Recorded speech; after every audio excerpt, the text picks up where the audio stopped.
Thank you very much, everybody, and good afternoon. Today is Good Friday, and this Sunday, millions of Christians celebrate Easter and the resurrection of Jesus Christ.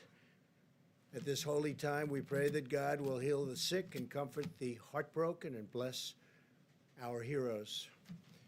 As American families look forward to Easter, we're reminded that our story ends not in despair, but in triumph and renewal. Very appropriate, isn't it?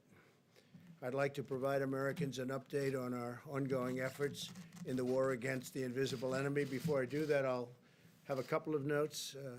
The United States, in discussions last night with Mexico, Saudi Arabia, Russia, and in dealing with OPEC nations, we are trying to get Mexico, as the expression goes, over the barrel.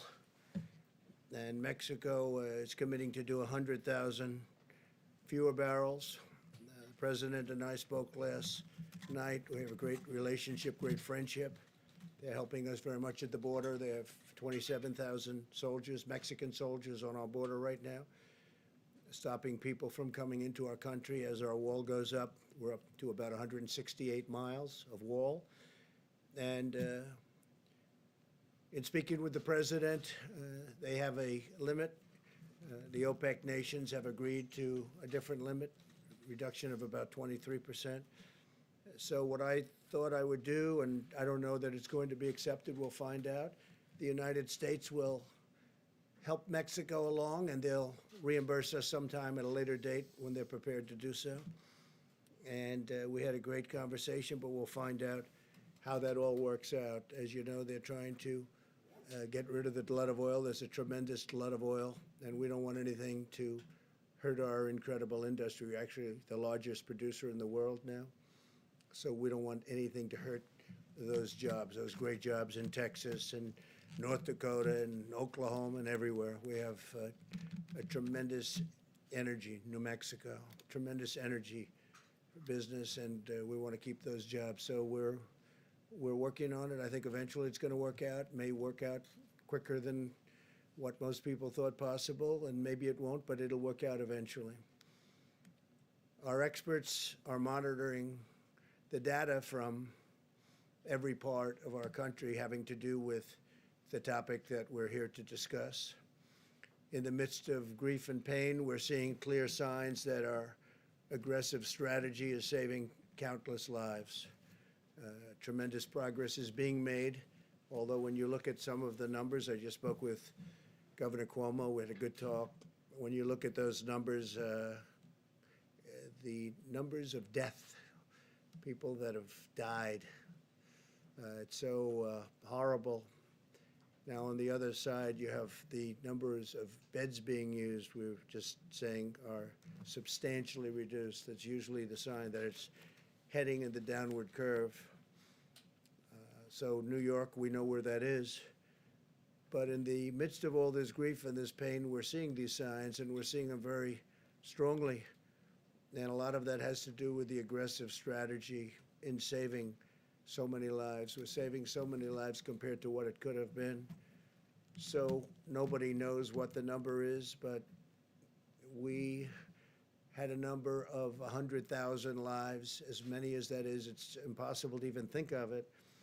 And that was the low end, with a tremendous amount of work and a tremendous amount of, you can call it many different things. Our people had to be extremely strong and brave to be able to put up with what they've put up with. But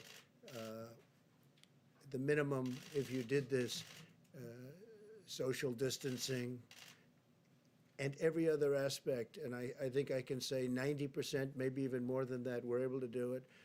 The minimum number was 100,000 lives, and I think we'll be substantially under that number.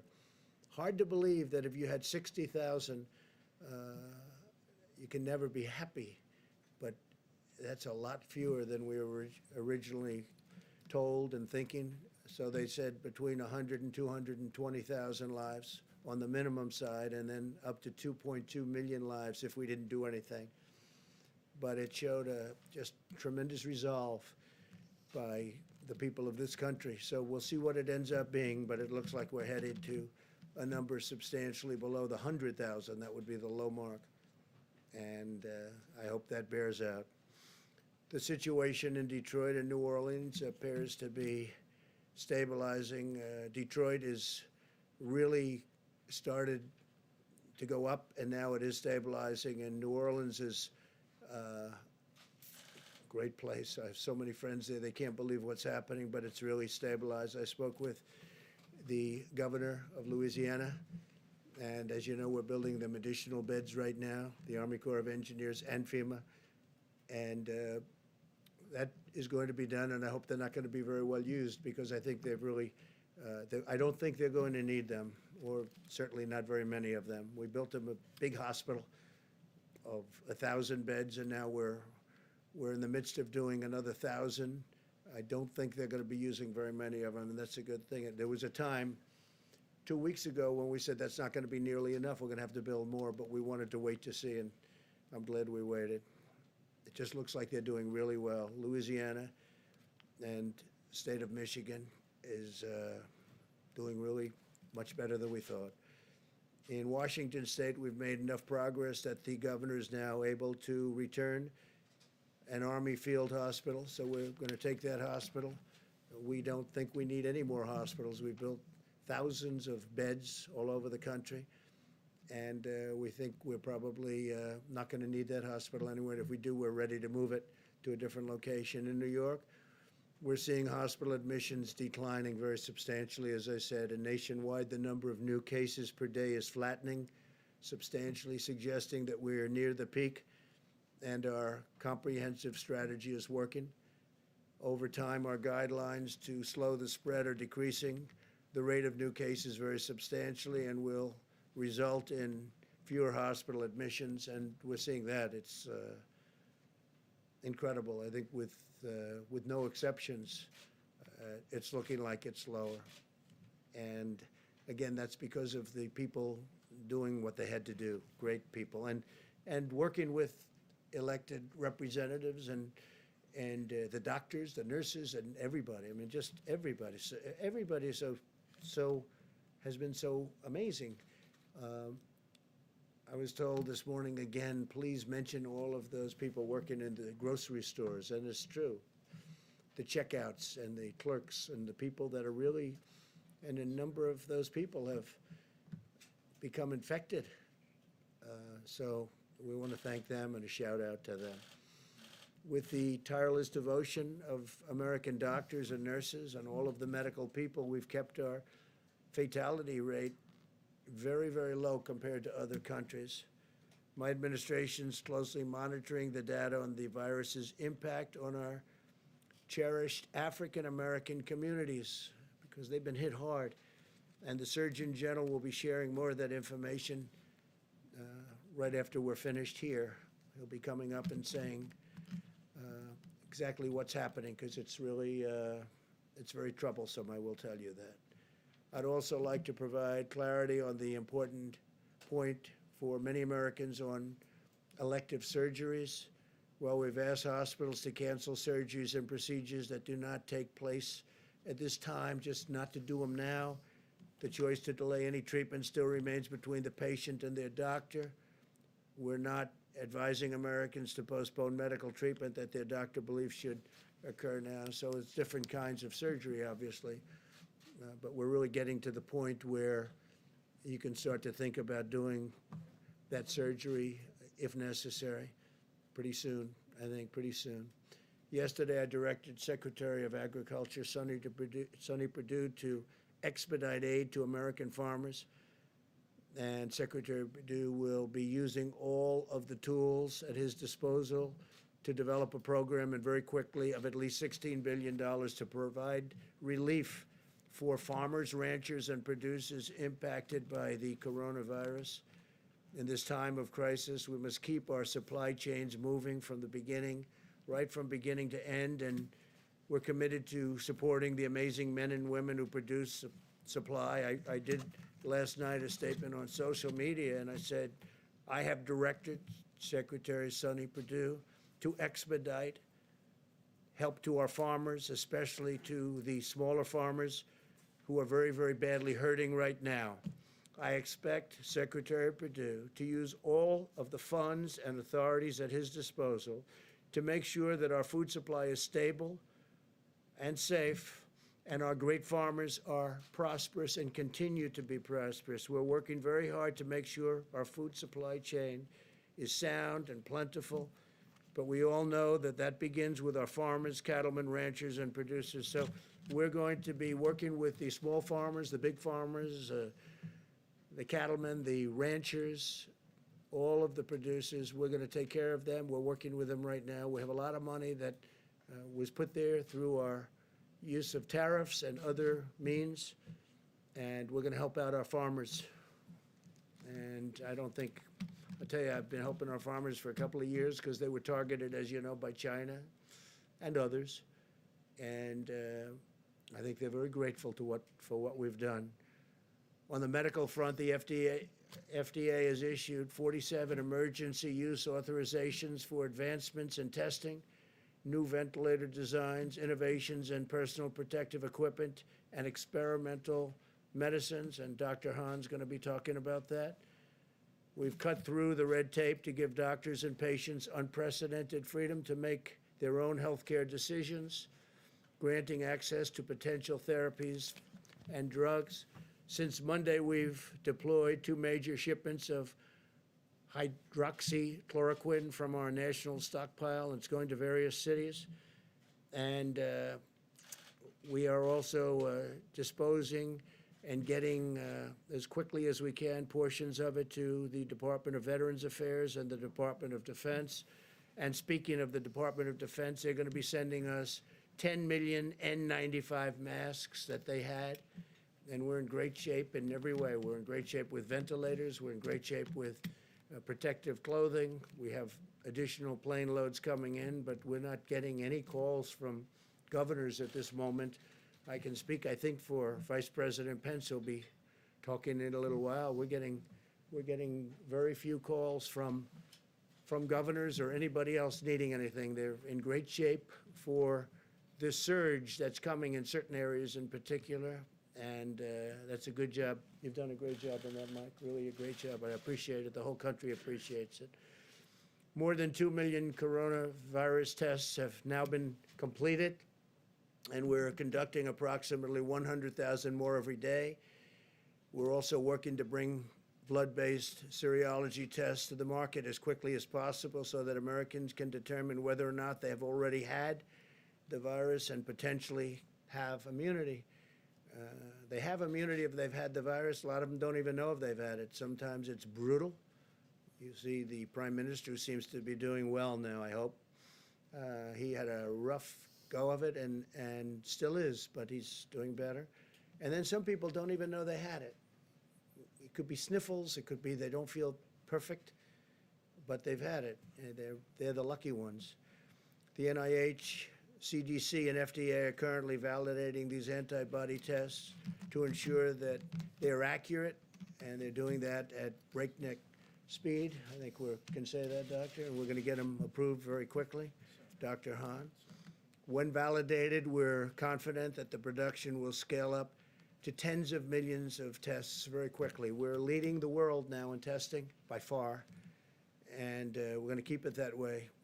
Other countries are coming to us, and they're wanting to know about our tests, and can they buy the tests, and can they do whatever they have to do to get the tests, and we're going to make that very soon. We'll be in a position to make that possible because it's important for them to have it. And we're going to have an announcement on the World Health Organization sometime next week. As you know, we give them approximately $500 million a year.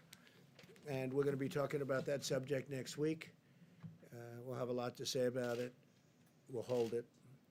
Every American should be proud of what our country has achieved in just a short period of time. The U.S. military has deployed thousands of personnel to build 23 temporary hospitals with more than 16,000 beds. And we have the potential to build many more if we needed them. We're all ready to go, but I don't think we're going to need them, which is great news. And we've built those hospitals in 12 states and the District of Columbia using the Defense Production Act, and we used it like a hammer. A lot of the media said, oh, we weren't using it. We used it like a hammer to a point where all we had to do is say the words and everybody gave us max, and they've done a good job. They really have done a good job with few exceptions. And we've harnessed the full power of American industry to produce ventilators and other essential supplies. Right now, we're making thousands of ventilators, many of which we won't need, but we'll use them in our stockpile. And we'll build that up. We'll also help build up the stockpiles, which they should have had in the states. And so we're working with governors on that, and we'll also help other countries. There are countries that are calling us for help. They need ventilators, and they're in no position to build ventilators. We are. We have Ford and General Motors, and many, many companies are building ventilators. So we're going to be helping at a not too distant point. We're going to be helping quite a few of the countries. Now, we've launched Project Airbridge to deliver nearly 300 million pieces of personal protective equipment from and around the globe. We're also shipping out 60 sterilization systems to 10 different cities that can each sterilize up to 80,000 masks each day, and I'm even hearing it can go up to 120,000 masks a day, certain equipment with certain additions. It's a company in Ohio that makes it. It's a great company, great. I hear it's a great product, works very well. I asked that question. I said, how come we have to buy so many masks? Why can't we sterilize the masks that are being used? And the answer was you can. In this case, they say up to 20 times. So we can take a mask, certain types of masks, the N95s in particular, and we can sterilize them, make them very clean up to 20 times. That's a great thing. In addition, we passed the largest emergency economic relief package in American history to save the U.S. economy and protect the American worker. As you know, this past week, which was 4 active days on the stock market, Good Friday today is not included. The markets are closed. In 4 days, we had the biggest market increase, stock market increase that we've had in 50 years. That tells you that there's a pent-up demand. That tells you they want to get back. There's something good going to happen. I really believe that. There's something very good going to happen. We have to get back. So think of it, in this horrible period, this horrible, dark period where this monster came and worked its horrible, horrible spell over the world. 184 countries as of this morning. 184 countries. We've done well, and I guess the market thinks we've done well because we had the biggest stock market increase without one day. We're talking 4 days instead of 5 that we've had in 50 years. 50 years. Think of that. More than 50 years, actually. In short, the American people have launched the greatest mobilization of our society since World War II, deploying every scientific, governmental, medical, and military resource to defeat the virus. So I want to just start then with, we're going to answer questions later. We'll have time. I think we have a lot of time today. A lot of people are off, as they should be, Good Friday. So I'll stick around. We'll answer questions later. I want to start with Deborah Birx, please, Dr. Birx, and you can go over some of the numbers we just looked at, and that'd be great. Thank you very much, Deborah. Thank you, Mr. President, and thank you for outlining how well we are doing in a series of metro areas. What also has been encouraging for those of you who are watching epidemic curves every day, and I'm sure you are, and watching them in log phase, because that's how epidemiologists like to look at their curves, you can see for the first time that in the United States we're starting to level on the logarithmic phase like Italy did about a week ago. And so this gives us great heart that not only in specific places, but we're starting to see that change. Obviously, a lot of that is driven by the improvement in New York City. Remember, for a long time, they were over 50% of our cases and 50% of our new cases. That has dramatically changed because of the impact of what the citizens of New York and New Jersey and across Connecticut and now Rhode Island are doing to really change the course of this pandemic and really change the trajectory of new cases. We're seeing that what many states and metro areas were experienced as twofold and fourfold increases that went to twofold, that now those are going to 8 days between the doubling rate. Watching this every day gives us hope across these metro areas, from New York and New Jersey and all through Denver and, of course, through New Orleans. We still see cases occurring in the Boston area and in Chicago, but their rate of increase seems to be stabilizing. And we really want to call out the work of the mayors of Baltimore and the district and Philadelphia, who have really brought all of their health experts together, and working with their communities are starting to really change the curves in those areas. What we're seeing is we're united in social distancing, and that's been very encouraging to all of us, and it should be encouraging to the healthcare providers that are on the front line, many of which are serving our Americans with such dignity and respect and ensuring that everybody gets optimal care. And as the President noted, our mortality in the United States is significantly less than many of the other countries when you correct them for our population. And that is really solely the work of our frontline healthcare providers. And so working with, you can really, hopefully you get the theme today that we are incredibly proud of our public health leaders at the city level, at the state level, at the federal level, who are working together to really change the course of this pandemic, working with their citizens and their communities to make these changes. And the American public, who have really taken all of this to heart and stayed home. I know last week we really asked a lot of people in the Washington and Baltimore area to consolidate, not go out frequently to grocery stores or pharmacies. You can really see that that's having a huge impact. So it's really about the encouraging signs that we see, but as encouraging as they are, we have not reached the peak. And so every day we need to continue to do what we did yesterday and the week before and the week before that, because that's what in the end is going to take us up across the peak and down the other side. We continue to really applaud the work of California and Washington State and Oregon. We're learning from all three of those states, from their public health officials, about how they were able to keep the virus from ever becoming logarithmic. And I think that's an important lesson for all of us on how they did that, what the timing was in case we ever have to face this issue in the future. Thank you, Mr. President. Thank you very much, Deborah. Tony? Doctor, please. Thank you very much, Mr. President. So again, just keeping on the theme that Dr. Birx had mentioned, this is the end of the week, that famous week that we spoke about last weekend, in which what actually was predicted to happen happened. We're starting to see the leveling off and the coming down that Dr. Birx had mentioned. But it's important to remember that this is not the time to feel that since we have made such important advance in the sense of success of the mitigation, that we need to be pulling back at all. I was actually heartened by the fact that we've been talking about the New York, New Jersey, New Orleans, and other areas where they have really big spikes. But there's other parts of the country, in the middle parts of the country, where they're concerned to make sure they don't get those spikes.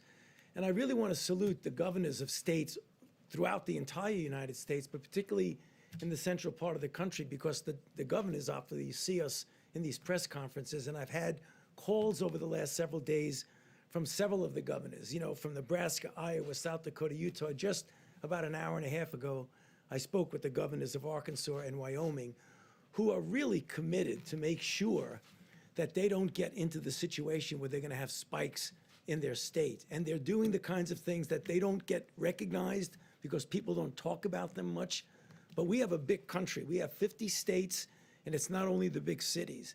So if we're going to pull out of this, we're going to pull out of it in the big cities, and we're going to pull out of it in those areas that aren't as densely populated. And I just want to give a shout out to them. They're doing an extraordinary job. I was really pleasant, I wouldn't say surprised, because I expect it of this country, but to hear what they're doing and the commitment that they're putting into making sure that we don't have the kinds of situations that we've experienced, unfortunately, in other areas. This is very important.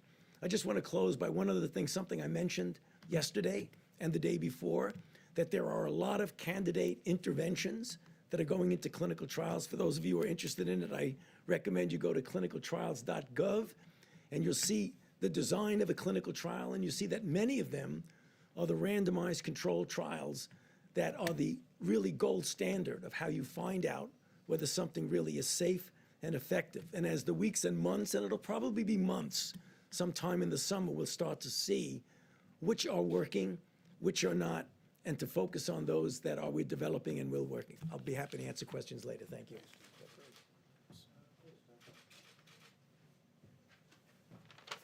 Thank you, Mr. President.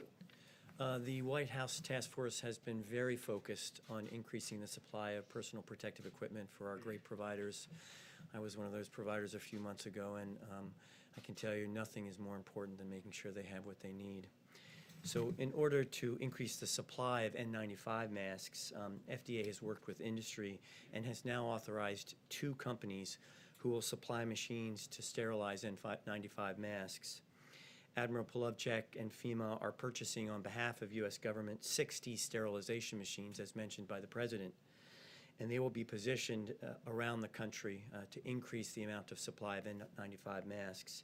Each machine will be able to sterilize 80,000 N95 masks per day, and we hope to actually increase that further. The Vice President and the White House Task Force challenged us yesterday, and we responded as a team. FDA issued revised guidance regarding the laundering of gowns, because gowns are another issue in terms of supply that we're looking forward on. This is not something that normally happens around the country, but issued this guidance. It's on our website now at FDA, so there's information about how hospitals can do that to increase the supply. We've heard concerns that maybe hospitals might not want to do that because of regulations, and I can happy to tell you that Administrator Verma and I have worked on this. Certified providers and suppliers who follow FDA guidance as posted on the website will be compliant with Medicare and Medicaid requirements. And then finally, last week, FDA provided guidance to manufacturers on manufacturing specifications for cloth gowns. This is another attempt to increase the number of gowns. Typically, it's plastic or other types of materials. And this guidance, if followed, can be used by manufacturers to actually make these gowns, and no further regulatory red tape will be necessary. They can go into circulation. Thank you. Thank you very much. Please. Thank you, Mr. President. Good afternoon, everyone. I started off the week talking about the challenges that lie ahead, and I want to finish the week just by reiterating what you've heard. Mitigation works. It definitively and quantitatively is working, and I want to say thank you to America for your efforts to help flatten the curve and to save lives. But at the President's direction, yesterday I met with 2,000 Hispanic leaders from their communities, and today the Vice President led a phone call that I was on with hundreds of African American leaders, including the Reverend Jesse Jackson, including Derek Johnson of the NAACP, including the National Medical Association and the Black Nurses Association, to talk about some of the alarming trends we're observing regarding the impact of COVID-19 on communities of color. And you've heard the stats in New York City. Hispanics represent the majority of deaths. In Milwaukee County, blacks are 25% of the population, but almost 50% of the cases and 75% of the deaths. So what's going on? Well, it's alarming, but it's not surprising that people of color have a greater burden of chronic health conditions. African Americans and Native Americans, develop high blood pressure at much younger ages. It's less likely to be under control and does greater harm to their organs. Puerto Ricans have higher rates of asthma, and black boys are 3 times as likely to die of asthma as their white counterparts. As a matter of fact, I've been carrying around an inhaler in my pocket for 40 years out of fear of having a fatal asthma attack. And I hope that showing you this inhaler shows little kids with asthma all across the country that they can grow up to be Surgeon General one day. But I more immediately share it so that everyone knows it doesn't matter if you look fit, if you look young, you are still at risk for getting and spreading and dying from coronavirus. The chronic burden of medical ills is likely to make people of color, especially, less resilient to the ravages of COVID-19, and is possibly, in fact likely, that the burden of social ills is also contributing. Social distancing and teleworking, we know, are critical, and you've heard Dr. Birx and Dr. Fauci talk about how they prevent the spread of coronavirus, yet only 1 in 5 African Americans and 1 in 6 Hispanics has a job that lets them work from home. People of color are more likely to live in densely packed areas and in multi-generational housing situations, which create higher risk for spread of a highly contagious disease like COVID-19.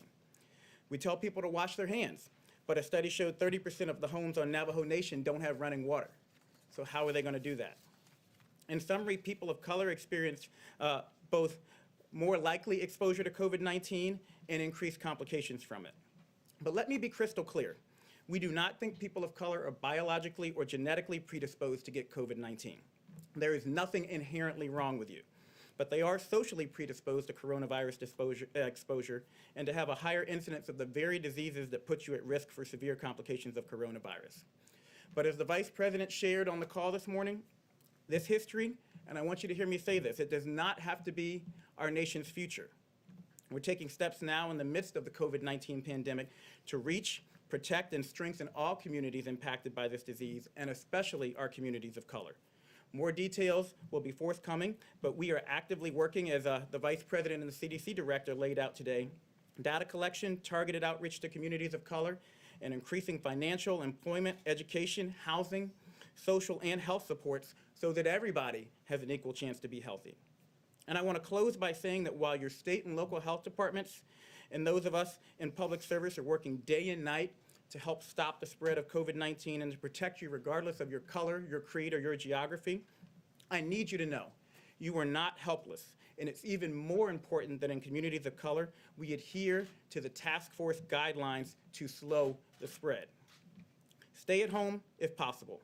If you must go out, maintain 6 feet of distance between you and everyone else, and wear a mask if you're going to be within 6 feet of others. Wash your hands more often than you ever dreamed possible. Avoid alcohol, tobacco, and drugs. And call your friends and family. Check in on your mother. She wants to hear from you right now. And speaking of mothers, we need you to do this, if not for yourself, then for your abuela. Do it for your granddaddy. Do it for your big mama. Do it for your pop-pop. We need you to understand, especially in communities of color, we need you to step up and help stop the spread so that we can protect those who are most vulnerable. This epidemic is a tragedy, but it will be all the more tragic if we fail to recognize and address the disproportionate impact of COVID-19 and an array of other diseases and risk factors on communities of color. The task force and this administration are determined not to let that happen. The President, the Vice President have said we will not let that happen. We can't fix these issues overnight, but I promise you we will work with your communities to quickly and meaningfully move the needle in the right direction. Nothing less than the fate of our families and friends. My family and friends depends on it. Thank you very much, Richard. Thank you. Mike, please. Thank you, Mr. President. Today, the White House Coronavirus Task Force met and heard from the President the gratitude that he and I know all the American people feel for all the dedicated workers at FEMA, HHS, U.S. Public Health Service, FDA, and all those that are literally working on your behalf around the clock to partner with states, to partner with local health officials. And Mr. President, allow me to add my thanks and admiration to all of the entire team here at the federal level. On this Good Friday, we remember those who've lost their lives to the coronavirus. We remember their families, our dedicated healthcare workers, and our first responders. And we do well on this special day for Christians across this country to remember them in our prayers. But as you just heard from Dr. Birx and from the experts, it's also a good day to remember that Good Friday is always followed by Easter Sunday. And there is hope. There is hope in this moment that thanks to what the American people are doing every day, adhering to the President's coronavirus guidelines for America, thanks to the fact that Americans are listening to state and local leaders and putting the health of their family members and neighbors first, we're getting there, America. We're making progress. But it's imperative that we all continue to implement all of the guidance in the 30 days to slow the spread.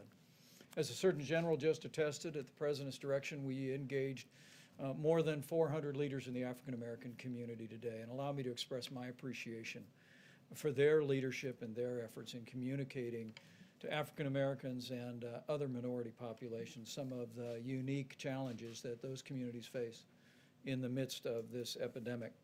And the CDC, as the Surgeon General said, is working on not only studying the issue, but very rapidly issuing new guidance, and we'll be communicating that new guidance to all of those great leaders.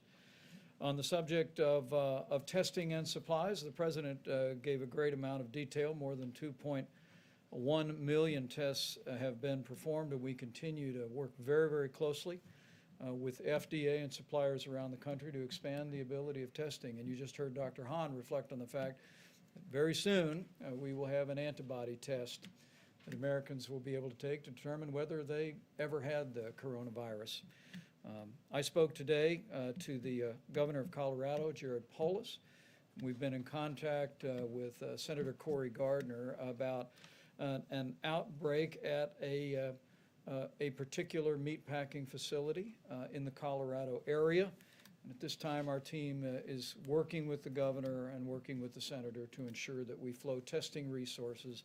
At this point, there are some 14 people hospitalized, maybe 200 to 300 of the workforce have been impacted, and we spoke about providing those resources this weekend. I want to encourage people in Colorado that we will work to support that effort, but I also want to emphasize that all of the people that are working in food supply, from farmers to meat packers to distributors to truckers to grocers, continue to have our gratitude, as President Trump said just a few moments ago. On supplies, more than $5 billion have been obligated to the states. 29,600 National Guard have been activated. And at the President's direction, more than 4,700 active duty military personnel have been deployed, medical military personnel in 9 states, focusing on the areas of most significant epidemic. Air Bridge, 26 flights have been completed. 4 flights are scheduled to arrive today, bringing 250,000 gowns, 25 million pairs of gloves. 54 more flights are scheduled, literally bringing in supplies from around the world.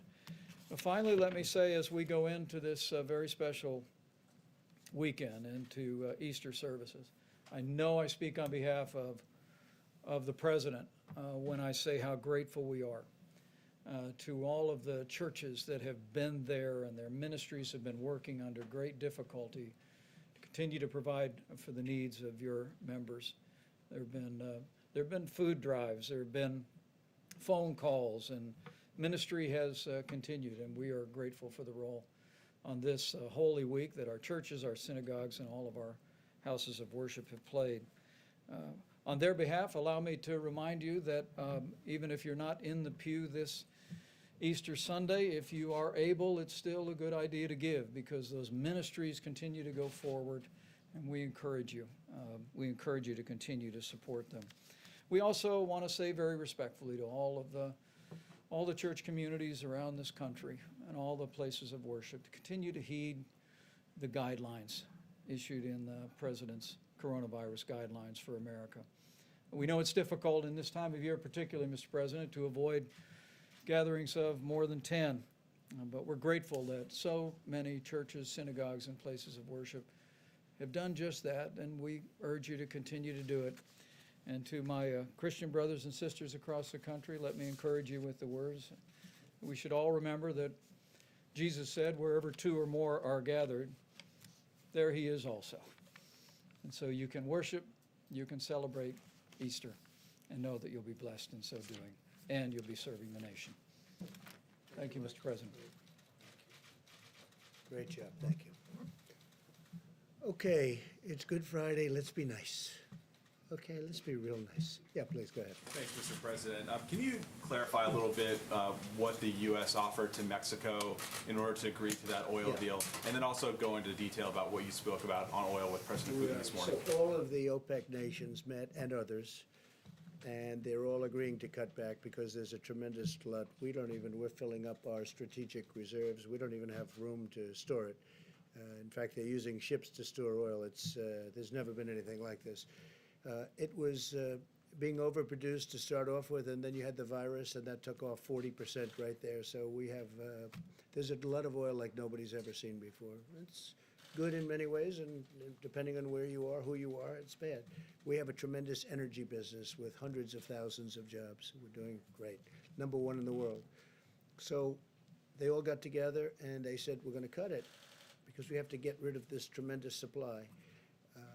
Now, the good news is gasoline prices, I'm seeing 90 cents, 85 cents in different parts of the country a gallon. Nobody's ever seen that. I guess you have to go back to the 1950s where they had the big, large dollar bills. Remember? You don't remember. You're too young. But the fact that you have to go back a long ways to see it. So there's some good. The airlines are trying to come back. Having low fuel costs is good for them, and other reasons. Steel manufacturing, but a lot of the steel goes to building what we do for the oil and engineering firms. So, you know, that's a double-edged sword. But we want to keep our energy. We want to remain independent. We will remain independent, I think, regardless. But we want to get rid of this tremendous overflow. There's no place to even store it. So the OPEC nations met. They've been meeting, and you know, I've hated OPEC over the years. Absolutely hated them. But obviously, it broke down, and we potentially have years' worth of supply, a long time before it ever can catch up, even if they do reduce it. And they agreed, but Mexico didn't agree. It was one of the few countries that didn't agree. This is OPEC plus. These are OPEC plus countries outside, you understand? Yes. And Mexico didn't agree.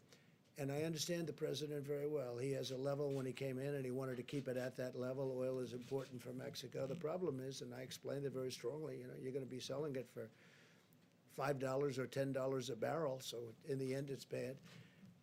But he did have some political difficulty with it, frankly, and I understand that too. And it's a small amount for us. It's a large amount for Mexico, but it's a very small amount for the United States, being the biggest producer. So I agreed to pick up some of the slack. So he was going to reduce it by 100,000 barrels, reduce his output by 100,000 barrels.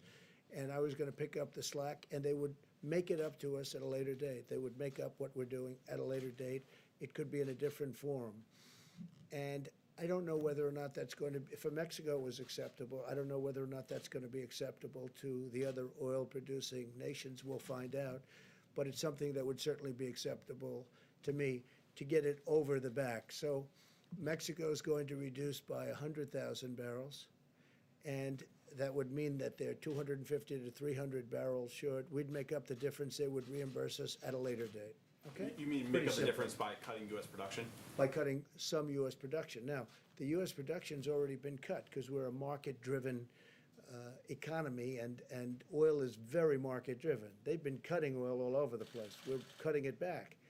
And what does it mean, really? It means we have it in the ground, we can use it. Now, we have a lot of ground with a lot of oil in it. I think we're #1 in that, too. We're probably #1, especially with ANWR. As you know, I got ANWR approved in Alaska. That's one of the biggest finds anywhere in the world. So when you add it all up, I think we're probably #1, even in what we have under. We're very lucky. We grew up in a land that was rich in a lot of ways, but it's also rich because it has a lot of oil underneath, oil and gas. And as you know, natural gas, LNG, is all over the country now at a very low price. And our carbon, our atmosphere, the level of environmental cleanliness is at its all-time best right now, all-time best, because we are using a lot of natural gas. But we have many forms of energy, including some of the newer forms that people want to see us go to. We have a lot of different forms of energy. We're #1 in the world. We want to keep it that way. So we're helping Mexico out. We will be reimbursed in a form sometime in the future. Mr. President, I want to ask you about the new federal projections in a moment, but first, today you tweeted the invisible enemy will soon be in full retreat. Given it's invisible, without widespread testing, how would you know?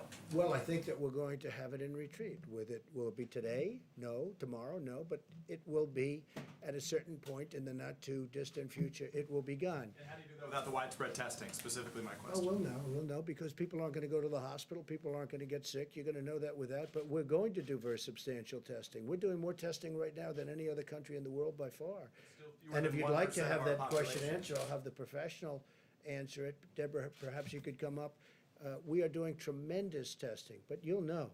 you're going to know before anybody, because you're going to see nobody's getting sick anymore. It will be gone, and it won't be that much longer. Go ahead. I'll ask you about the projections after. Thanks, Mr. President. Thank you, Mr. President. So the testing, I want to reemphasize about what kind of testing we're talking about. This is RNA diagnostic testing. That is the platform that was built to respond to this epidemic. It is the same platform that we utilize for HIV viral loads.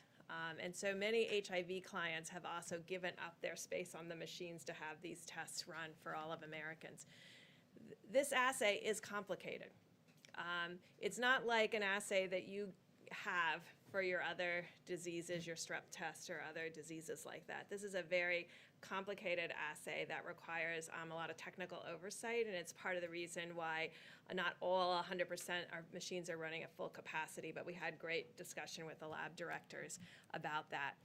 Every day more are brought online, and so, but I think we have to create expectations of what the daily test rates will be. Last year, we probably did 3 million HIV viral loads or 4 million HIV viral loads as a country. We've done over almost 2.2 million in 4 weeks. So this is unprecedented in what we have to do. I think that's why we're working very hard for 2 pieces, and I want to make sure that people understand testing is just part of our strategy. The other part of the strategy has to be this syndromic and influenza-like illness where there's an alert to an illness, and so that we're surveying where we know the most vulnerable cases have appeared. And the great call that I had with the mayors and with the health officials yesterday and mayors today, a lot of the rural areas, their primary, and as it was in Washington and California, was at the nursing homes. So the issue is to build a testing strategy that speaks to our strengths, of laser focusing a strategic approach to testing when we know what our volumes are, and they increase every day, but we have to be realistic about what the volumes will be a week, 2 weeks, 3 weeks from now, and combine that with strategic surveillance so that we're testing symptomatic people and their contacts very quickly to go back to contact tracing, utilizing our complete strategy. And I think we're very much interested, and it's why the president 3 weeks ago really put us on getting an antibody test. And I think I called from the podium for our university colleagues and hospitals to begin an ELISA-based test because that's a blood draw, but we really wanted a finger prick to make it easy and deployable. That's what's being worked on now. Of course, we don't want to promise until we have it, because I think we deserve that, the American people deserve that, to have a test that is efficient to let people know who's been positive for immunity. That's critical to epidemiologists and public health officials to know what the penetrance of a virus was into a community when all you're seeing are the serious cases and testing the most symptomatic. And so that's a question that we still have. Is this the tip of the iceberg, or is this half the iceberg or 3/4 of the iceberg, what we have seen to date? And we have, I just want to complete the thought by saying, in the areas where we had an outbreak, these large metros, Louisiana, Denver, Detroit, Chicago, New York, New Jersey, but per capita, we've done more tests than any other place in the world. That was intentional. We focused the test where the need was the greatest and the burden of disease the greatest. And now we're trying to really see how strategically that very valuable resource can be utilized around the countries to create a mosaic of testing combined with surveillance. Can I ask you about the new federal projections? There's new reporting today. The new federal projections suggest lifting. I'd like to ask you. I'd like to ask you, if I can, about the new federal projections that suggest lifting the 30-day shelter-in-place orders would lead to a spike in infections. Have you seen those new projections from your Department of Homeland Security and HHS, I first have of all? not. When did they say this would take place? When? They said that it would take place if the 30-day shelter-in-place were to be removed. There are 3 different No, we'll examples. talk about that. Doctor, would you like to talk Does that about it? impact your thinking, though, that those? I haven't, they haven't seen it. I guess you're saying, I guess they leaked it to NBC. huh? They didn't leak it to us. It's being reported by Nobody's others. seen it, and they're the ones that do it. It's your So administration, so I asked. It's from the HHS and DOJ. I'll circle back. we'll and say- find out about it. They don't know about it. So in You want to terms, say something, Senator? First of all, Peter, I haven't seen that, so I can't quote on that. But, yeah, reported within the that's last okay, few I still haven't seen it. I've been in here all day. To me, I'm just telling you what I know. So what I think that they're talking about is that whenever you pull back, you would expect that you might start seeing cases. And what we've been talking about, what Dr. Birx has just mentioned, is that when you see that, that's where you want your resources to be able to very efficiently, in real time, identify, isolate, and contact trace. So don't let anyone get any false ideas that when we decide at a proper time when we're going to be relaxing some of the restrictions, there's no doubt you're going to see cases. I would be so surprised if we did not see cases. The question is how you respond to them. I think that's what they were referring to. I guess the question, Mr. President, should Americans have to decide between staying healthy and going back to work? Look, I think we're going to do both. We're going to go back to work and we're going to stay healthy. And staying healthy is also a proportion. If you look at what we're doing, we're looking at a date. We hope we're going to be able to fulfill a certain date, but we're not doing anything until we know that this country is going to be healthy. We don't want to go back and start doing it over again, even though it would be in a smaller scale. Yeah, Jeff, go ahead. Thank you, sir. Just a follow-up on the oil question. The president of Mexico said that you had agreed that the U.S. would cut production by 250,000 barrels per day. Is that what you agreed to? Yes, we would, which we've already done, by the way, but we would agree to a reduction cut. They would agree to do something to compensate us in the future.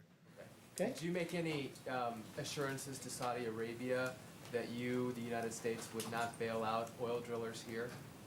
We didn't discuss that with Saudi Arabia. We just discussed the numbers, and we discussed who's opposed and who's not, and pretty much everybody is in favor of it because they're getting clobbered.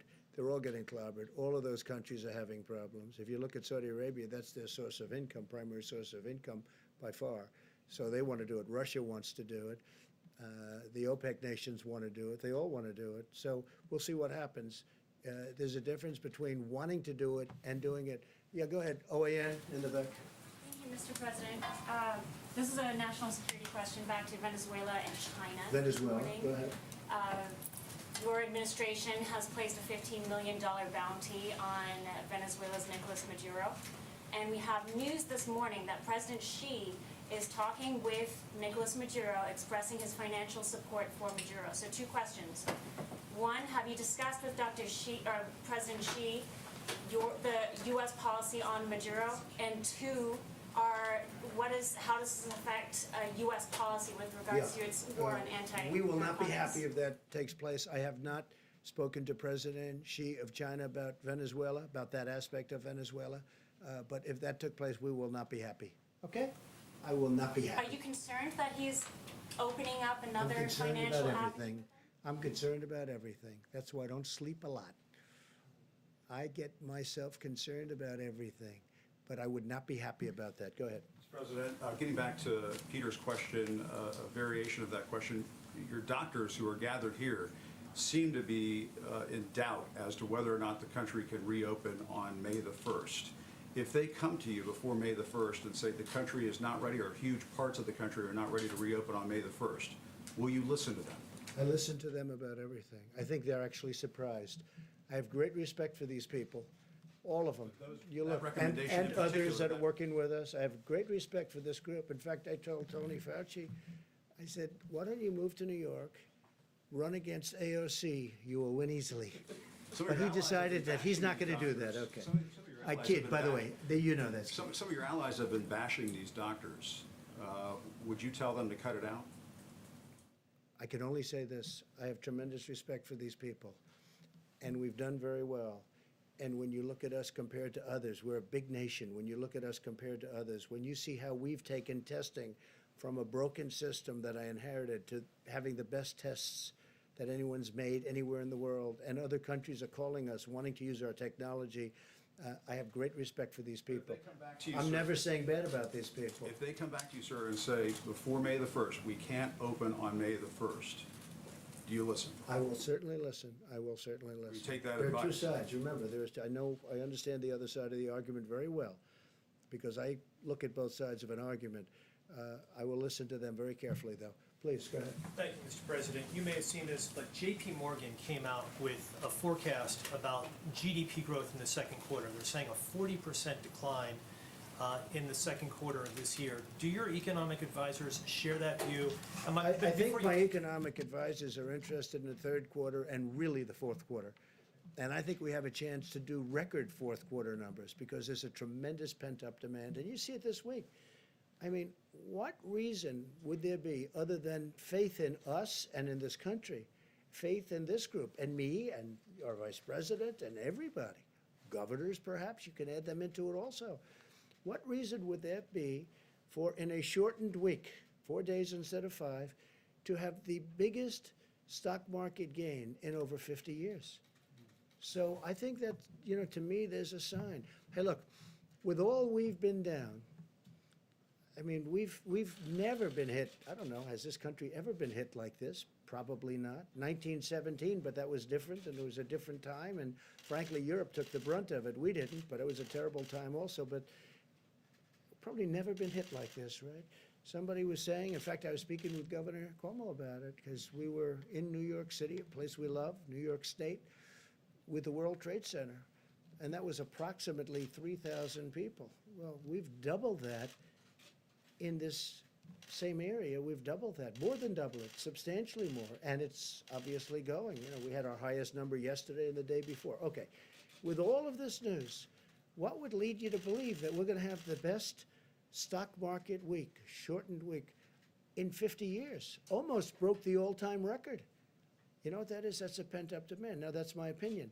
The other thing is we're doing tremendous stimulus plans, and despite what you're reading, you know, there's back and forth, but we are getting along with the Democrats. They want to see something happen. We have to help our workers. We have to help our small businesses. We have to help our restaurants. I think deductibility will be great for entertainment, restaurants, all of that.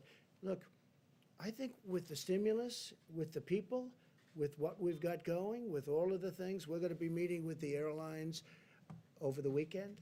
We have a great plan for the airlines. We've got to keep the airlines going. You know, it's never been a great business, but it's a very vital business for the country.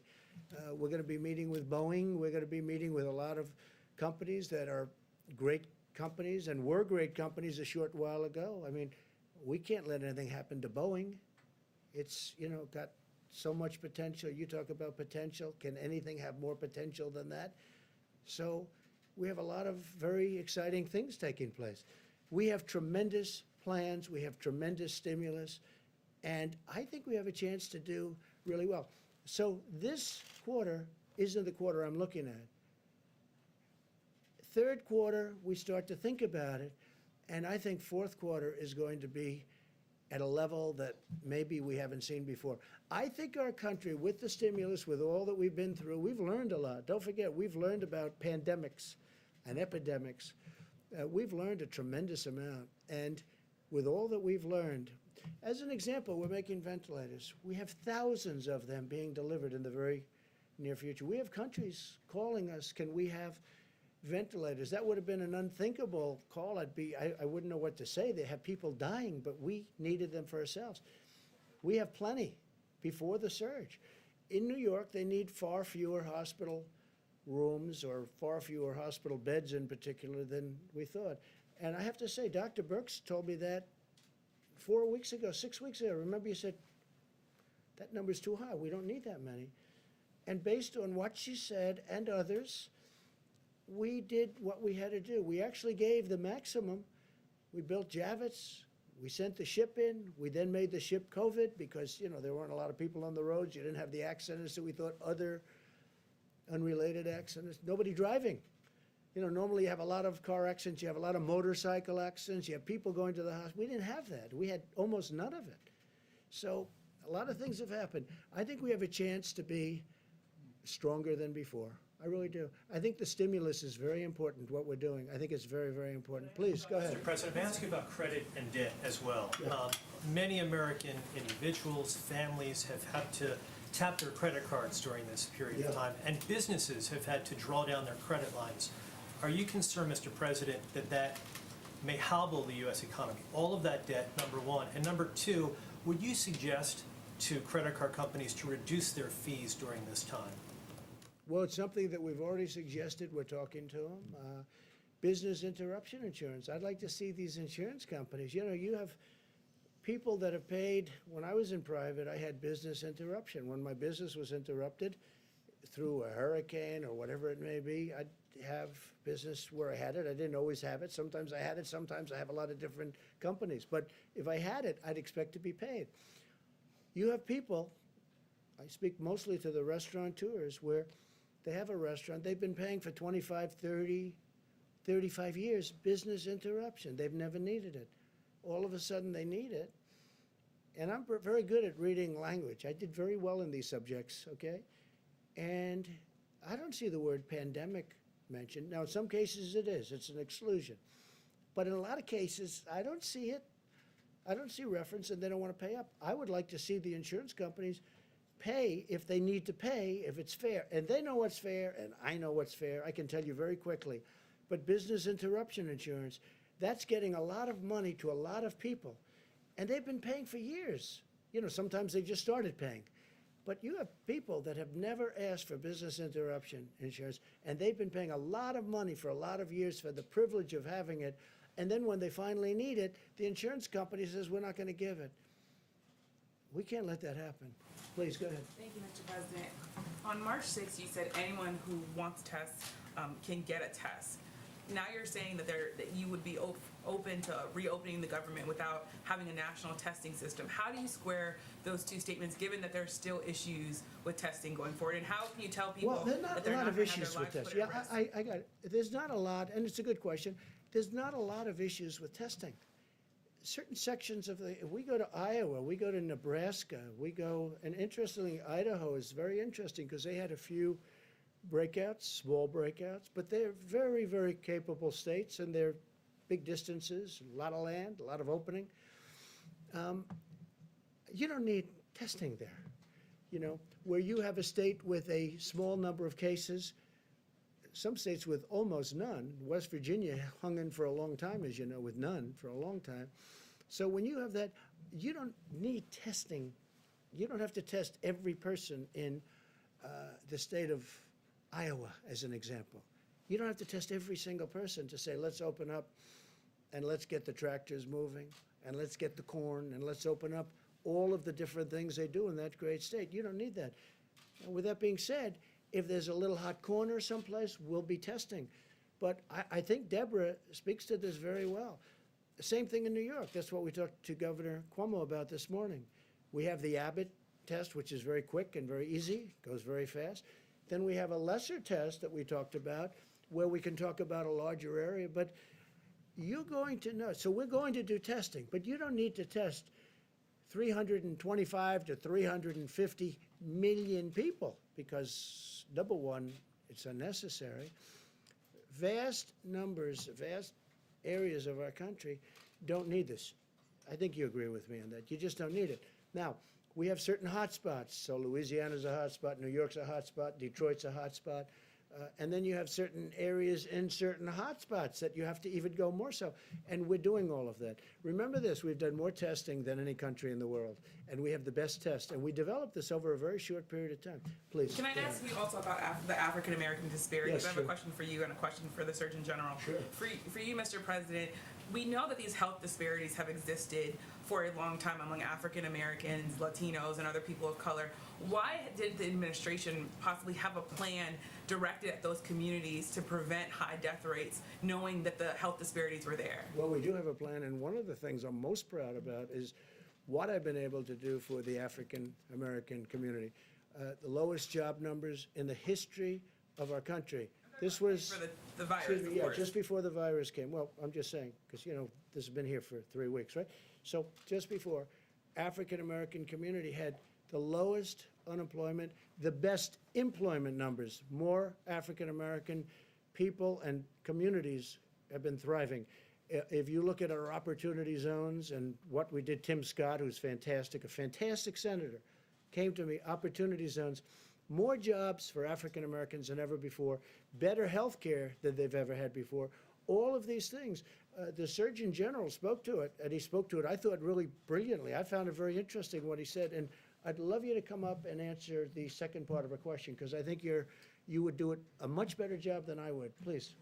Thank you, Mr. Surgeon General. Thank you very much. Thank you. I have a quick question for you. You said that African Americans and Latinos should avoid alcohol, drugs, and tobacco. You also said do it for your abuela, do it for Big Mama and Pop Pop. There are some people I said already granddaddy too. there are some people online that are already offended by that language and the idea that you're saying behaviors might be leading to these high death rates. Could you talk about whether or not could you, I guess, have a response for people who might be offended by the language that you used? Well, I use that language because that's the language. I've been meeting with the NAACP, with the National Medical Association, with others. I actually talked with Derek Johnson multiple times this week, the head of the NAACP, and we need targeted outreach to the African American community, and I use the language that is used in my family. I have a Puerto Rican brother-in-law. I call my granddaddy, granddaddy. I have relatives who call their grandparents Big Mama.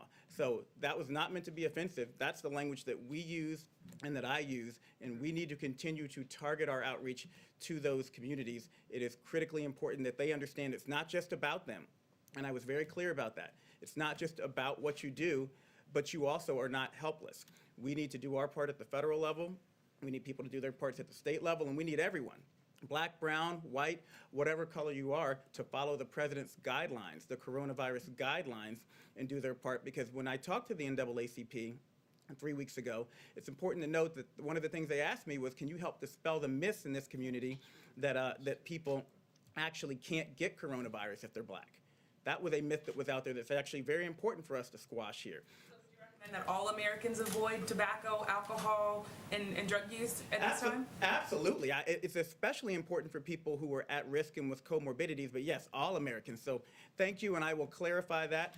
All Americans need to avoid these substances at all times. I put out a smoking cessation report in January. I put out an advisory against youth and pregnant women using marijuana last year, and that was not directed towards any one race.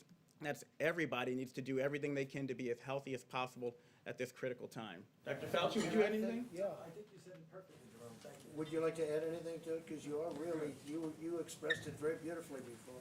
No, I mean, Jerome, you did it beautifully. I can't do it any better than that. And I know Jerome personally, and I can just testify that he made not even a hint of being offensive at all with that comment. I thought that was appropriate. Thanks. And I can tell you, Jerome has done a fantastic job, our Surgeon General. I just hope nobody steals him and he goes to one of these big companies for a fortune. Don't leave us, right? Don't leave us, Jerome, please. He's doing a great, you are happy and you're doing a great job. And everybody tells me that too, so we appreciate it. Please. Thank you. So Google and Apple have announced that they are jointly enabling contact tracing on their mobile phone operating systems. And I was wondering if this is something that you would consider, or maybe the doctors Well, that's would consider. individual freedoms, problems, and a lot of other things. Is it something, we're gonna look at it certainly, and we know they've done that, and it's it's very new technology. It's very interesting, but a lot of people worry about it in terms of a person's freedom. We're gonna take a look at that, a very strong look at it. We'll let you know pretty soon. And I have another Brand question. new, yes, please.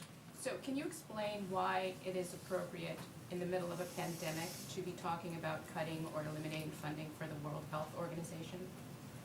Well, we're going to talk about the WHO next week in great detail. I didn't want to do it today, Good Friday. I didn't want to do it before Easter.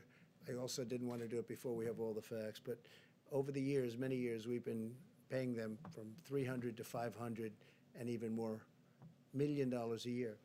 China's been paying them less than 40 over the years. So we're paying them more than 10 times more than China.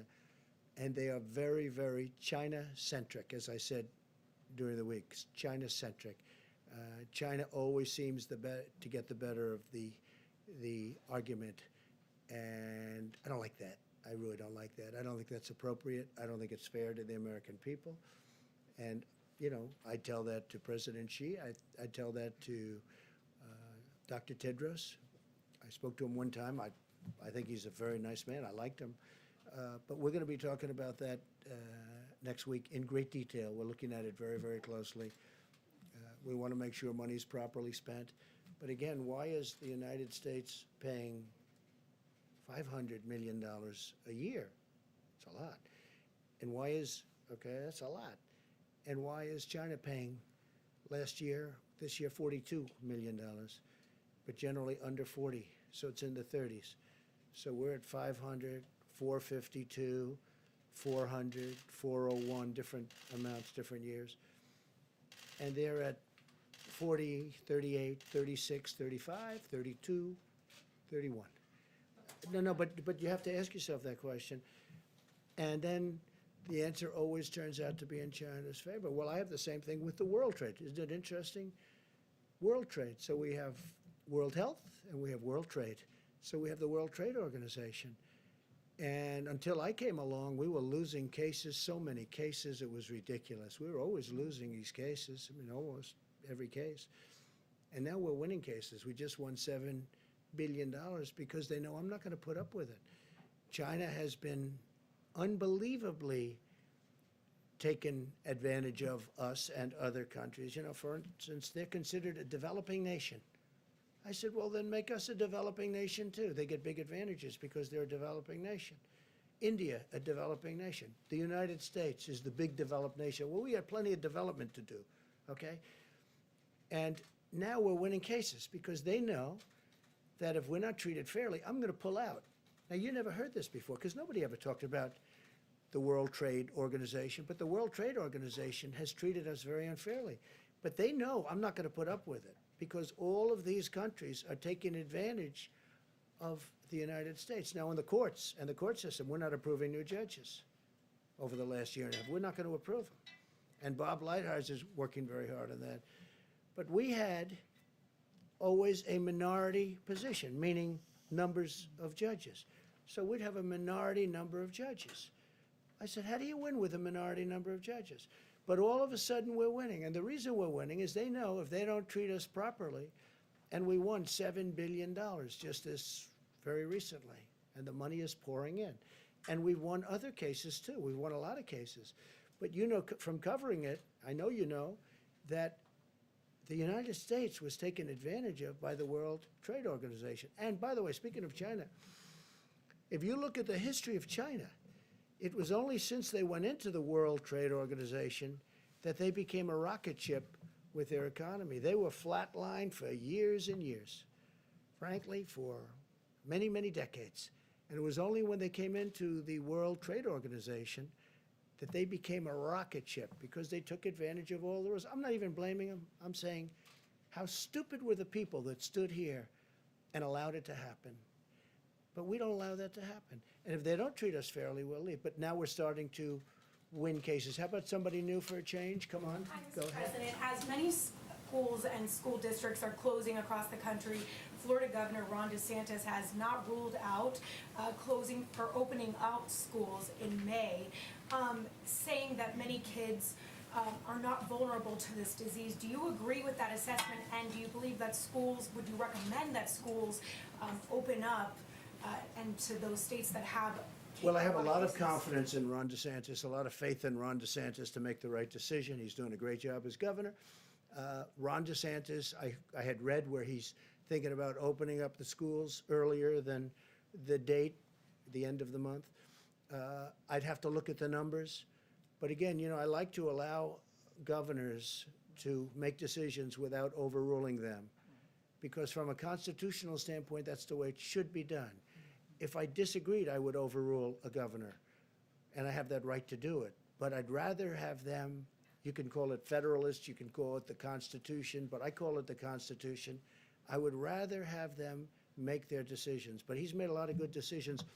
And he hasn't said he's going to, but he's thinking about it. So I'll take a look at it. If I can ask a follow-up to one of the doctors, if you allow children back in the schools, you know, wouldn't that pose a threat to spreading the virus even further to some of those vulnerable? Well, I think the answer is obvious, but if you want either, would you want to just talk about that, maybe? Tony? Kicks me up here, I can't. I know. I think we know the answer to that. Yeah, I mean, from pure public health issues is that if you have a situation in which you don't have a real good control over an outbreak and you allow children to gather together, they likely will get infected. And if they get infected, the likelihood that they will bring the infection home. So that really is a risk. I don't know the situation at all in any detail, and I'm not specifically speaking about Florida. I'm just speaking generically about what happens when you have infections in the community and you have congregation of people, such as in classrooms, that's a risk. Has anyone under 25 died, Dr. Fauci, in the country? Yes. The governor Yes. said that no one under 25 has died. I guess you could clarify that people under 25 can die as a result of this Maybe in Florida they have. Yeah, I'm not sure, again, in the country. okay, let's do that, because I don't want to have to be answering for a particular state. Yes, people under 25 have died of coronavirus disease in the United States of America. If you reopen the country in May and there's a new outbreak or a spike in infections, are you open to the idea of shutting the country down again? Depending on the outbreak, yeah. You would be open to Depending, I mean, and that's happened, as you know, with a couple of countries. You know what I'm doing? I'm watching other countries. In many cases, they're ahead of us from the standpoint that it attacked them before us. It hit them first. And I'm watching what's happening with respect to certain other countries, some of them obvious, some of them less obvious, and what they're doing and the success that they're having. And that's going to play a large part of the role. We're also setting up a council of very, very great doctors and business people. We're going to be announcing it on Tuesday. Of some great people. Economic task force. There's a second task force? This is beyond economic. This is really, I call it the Opening Our Country Task Force, or Opening Our Country Council, so we don't get it confused with Mike's task force, which has done so great. And we're going to have the great business leaders, great doctors. We're going to have a great group of people. We'll probably do it by teleconference because we don't really want them traveling in for their own purposes. I don't think it would look good also, but we don't want them traveling in. So we'll do teleconference. We did one the other day with the banks, and it was very successful, the teleconference itself. And we'll be announcing names on Tuesday, who's on that. And that'll play a role, but ultimately I have to make that decision. And then I'll have to make a decision, do we close a little area that's a hot spot? I do say this, Jim, I want to get it open as soon as possible. This country was meant to be open and vibrant and great, not where people are, staying and. Are you No, determined to I'm do May not, first? I would love to open it. I'm not determined anything. The facts are going to determine what I do. But we do want to get the country open, so important. So I'll have a task force, I'll have a council. It's going to be announced on Tuesday with names that you have a lot of respect for, a lot of great names, different businesses, different people. Bipartisan. I didn't even ask. I mean, honestly, I think it's bipartisan. The one thing I didn't ask, are you Republican or a Democrat? Hard to believe, but I didn't ask. So it would be. And I want their views on what they think. Also, very important, different parts of the country. Because you go to the Midwest, it's different than perhaps the East Coast or the West Coast. Now, the West Coast, those numbers are really pretty amazing on the West Coast. Very interesting. So we're going to be announcing that in a very short while, probably Tuesday. Go ahead, please. Thank you, Mr. President. Government officials in Latin American and Caribbean nations, Bahamas, Cayman Islands, have been saying that U.S. authorities are blocking the shipment of PPE in certain cases, and I'm wondering if you could speak to that as Well, what is they're the doing, policy? we have a tremendous force out there, naval force, and we're blocking the shipment of drugs. So maybe what they're doing is stopping ships that they want to look. We're not blocking. What we're doing is we're making sure, we don't want drugs in our country. And especially with the over 160 miles of wall, it's getting very hard to get through the border. They used to drive right through the border like they owned it, and in a certain way they did. They could drive right, they had human trafficking, they had, all of a sudden they have a powerful wall up, and they're not driving through that wall. That wall is tough, and it's also loaded up with equipment, cameras and sensors and everything you can think of. On top of that, we have drones flying back and forth over it. So it's a very powerful barrier between Mexico and the United States. A lot of people, though, what they're doing now is they're trying to come in through the waterways, whether it's the Gulf or the ocean itself. And what we're doing is we're being very tough, and we're being tough because of drugs and also human trafficking. And remember, the human trafficking is mostly females. It's mostly females. It's horrible, and what we're seeing is horrible. But you have we have a human trafficking problem worldwide, the likes of which, you think of it as an ancient thing. It's not ancient. It's bigger now than it's ever been before over the last 10 years because of The internet made human trafficking to the extent that it is now, which is massive.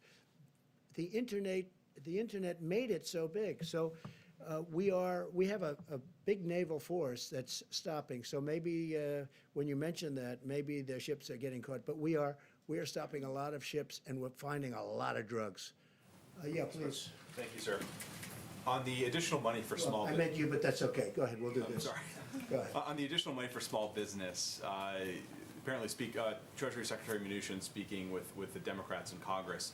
Yeah. Are you allowing Are you talking him to- about the new? Yeah, the new $250 billion. $250. Are you willing to give into the Democratic demands for additional money for hospitals, states, and cities in that interim round of I'd rather funding? have that be in phase 4. I don't deny it.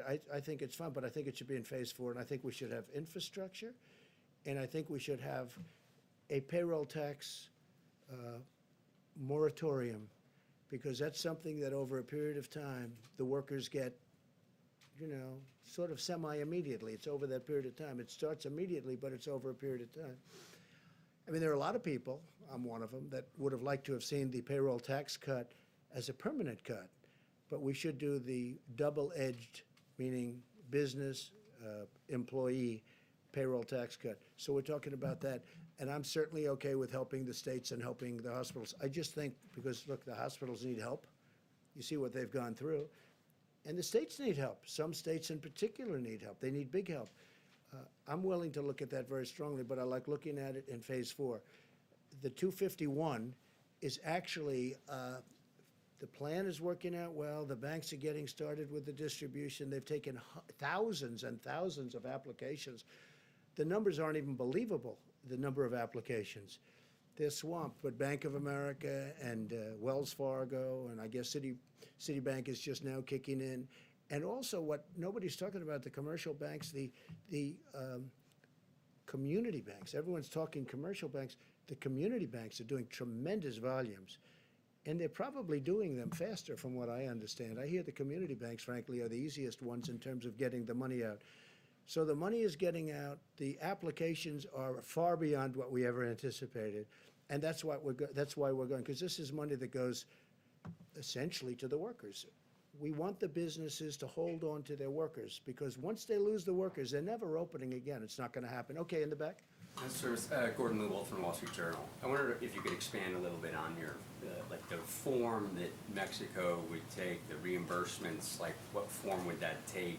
You essentially add it to the tab for the wall that you mentioned. And I have a second question by Matt. Well, there's no real cost, because we're agreeing to produce a little bit less. So number one, it's staying in the ground. You have it for another day. It's actually cheaper than storing it, where you take it out and you deliver it to a massive well, like the strategic reserves, our national strategic reserves, where it has to be brought there. And that's, an expensive process in itself. But oil is getting to a point where, there are some areas, some people would say the water is more valuable than the oil. You never thought you were going to see that. You never thought, having covered, I know you cover it, you never thought you'd be seeing oil at $20 a barrel, but how about $10 a barrel? That you never thought you'd see. So we are looking at it very strongly. There is no real cost. I want to help Mexico out. We have a great relationship with Mexico, great relationship with the president. I really like him a lot. He's been terrific to us on the border, because he stopped. You don't see the caravans coming up anymore. You don't see all the problems. When I took office, it was unbelievable what was going on. And they have been helping us a lot, and we've been helping them a lot. They make product for us, they sell it to us, and it's fine. It's a good relationship. And sometimes it's a great relationship. So he could not have done any more than that. And I think there was political reasons for that for him, that other nations don't have. They don't have that. The nations that we're talking about, the 22 other nations that we're talking about, they just don't have that problem. So it doesn't cost us anything, and yet it's very valuable. We will be reimbursed in the future, maybe in the near future, maybe in the more distant future, but we'll be reimbursed by Mexico in a certain way, and it'll be fine. But we get Mexico over the hump. Now, with all of that being said, that doesn't mean the deal's going to happen anyway, because they still have a lot of different states. But this was one of the stumbling blocks. Okay, go ahead. If I may, China and some other countries have been particularly active, seen as maybe taking advantage of the U.S. during this process. during this period. China particularly active in the South China Sea. You've got a carrier down, obviously. What's your message to some of these adversaries and competitors? Well, look, the way I view it is this. China has taken advantage of the United States for 30 years, okay? I mentioned the World Trade Organization. China has taken advantage of us through that and using rules that are unfair to the United States, and they should have never been allowed, this should have never been allowed to happen. When China joined and was allowed to join under those circumstances, the World Trade Organization, that was a very bad day for the United States because they had rules and regulations that were far different and far easier than our rules and regulations. Plus, they took advantage of them down to the last, and you know China and you study China, and you know what I mean. They took advantage of them like very few people would even think to take advantage of them. And again, they are considered, right, a developing nation. We are not considered a developing nation. They're given advantages. Okay. For many years, China has ripped off the United States. And then I came along. And right now, as you know, China's paying 25%, and we've taken in billions and billions and billions of dollars in tariffs from China. And I know a lot of the people kept saying, oh, no, we're paying. Well, we're not paying. You know, countries are different. Not every country is China. But China would devalue their currency, and they'd also pour out money. And they essentially were paying most of those tariffs, not us. And as you know, we've taken in tens of billions of dollars. They targeted our farmers. But we took in so much money that I was able to give back. One year it was 12 billion, one year it was 16 billion. I was able to give back our farmers the money that they were targeted, hurt. China bought 12 billion and bought 16 billion. 1 year 12, 1 year 16. I was able to give them back the 12 and then give them back to 16, the farmers. And they weren't targeted, and they're all in business. Now we're doing it because they got targeted in a different way. Now I'm going to be very interested to see. So we signed a deal with China, and under that deal, they're supposed to buy substantially in excess of $200 billion from us. That's not only farm product, it's manufacturing product, it's lots of different things. They're going to buy a lot. I just want to see if they live up to that deal. I know President Xi, I would say he would live up to the deal. But remember this. I never took off the tariff. It's still 25%. That's how big. 25% of $250 billion.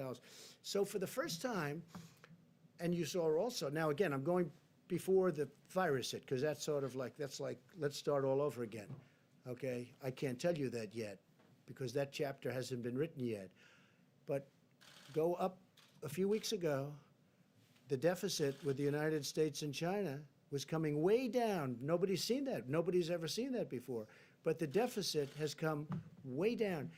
So now we start a new chapter. And I can only tell you, if a smart person is standing where I'm standing, we're going to do very well with China. Okay? And I think it's, I have to also say this. I think our relationship and having the relationship I have with China is a good thing.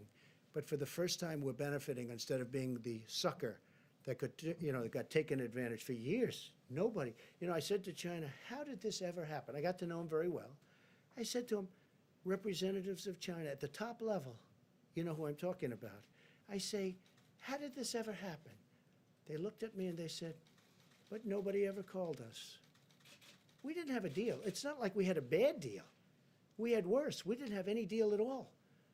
So they just took advantage. Think of it, $500 billion a year deficit. Not 500 million's a lot of money, right?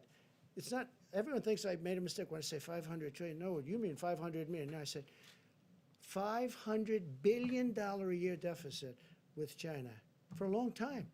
But it was 200, it was 300, it was 400, it was 500, 556 billion, 507. $500 billion plus a year deficit with China. Now I'm charging them tariffs. And you know, it's very interesting. A lot of people that don't want to do that, they all agreed because China has taken advantage of this country like nobody has ever taken. We have built China with the money we gave them. Now, I give them a lot of credit, okay? I give them a lot of credit. They did it. But you know what? We made it a hell of a lot easier. We gave them a fortune. Go ahead. How about you in the back, yes? Thank you, Mr. President. I'm Deborah Saunders with the Las Vegas Review-Journal, and I'm here today as the print reporter, the print puller. So I'd like to ask you a question and then ask a question from one of the reporters who couldn't be here because of social Sure, go distancing. ahead. Thank you. A little louder, please. Thank you. I was wondering if you have been tested for antibodies, if you've taken the antibody Have test. I been tested for? Yes. And Not that I know of, I've had some tests. Has No? anybody else here They been tell me tested? no, I'll Has accept anybody it. else in the task force been tested for antibodies? We don't have a testing. You don't have the test? That'll come out, they've just developed those tests, sort of new. Okay, good to know. So this question is from Andrew Feinberg with Newsweek. A significant amount of federal aid was made available to Boeing in the recently signed CARES Act relief package. But according to sources, Boeing executives are still planning a round of layoffs. So should Boeing or any company that accepts federal aid to stay in business during this pandemic be penalized for laying off workers after doing so? Yeah, well, the aid hasn't been given yet, but they will be asking, in my opinion. They haven't even asked yet. Boeing has not asked for aid yet, but I think they probably will.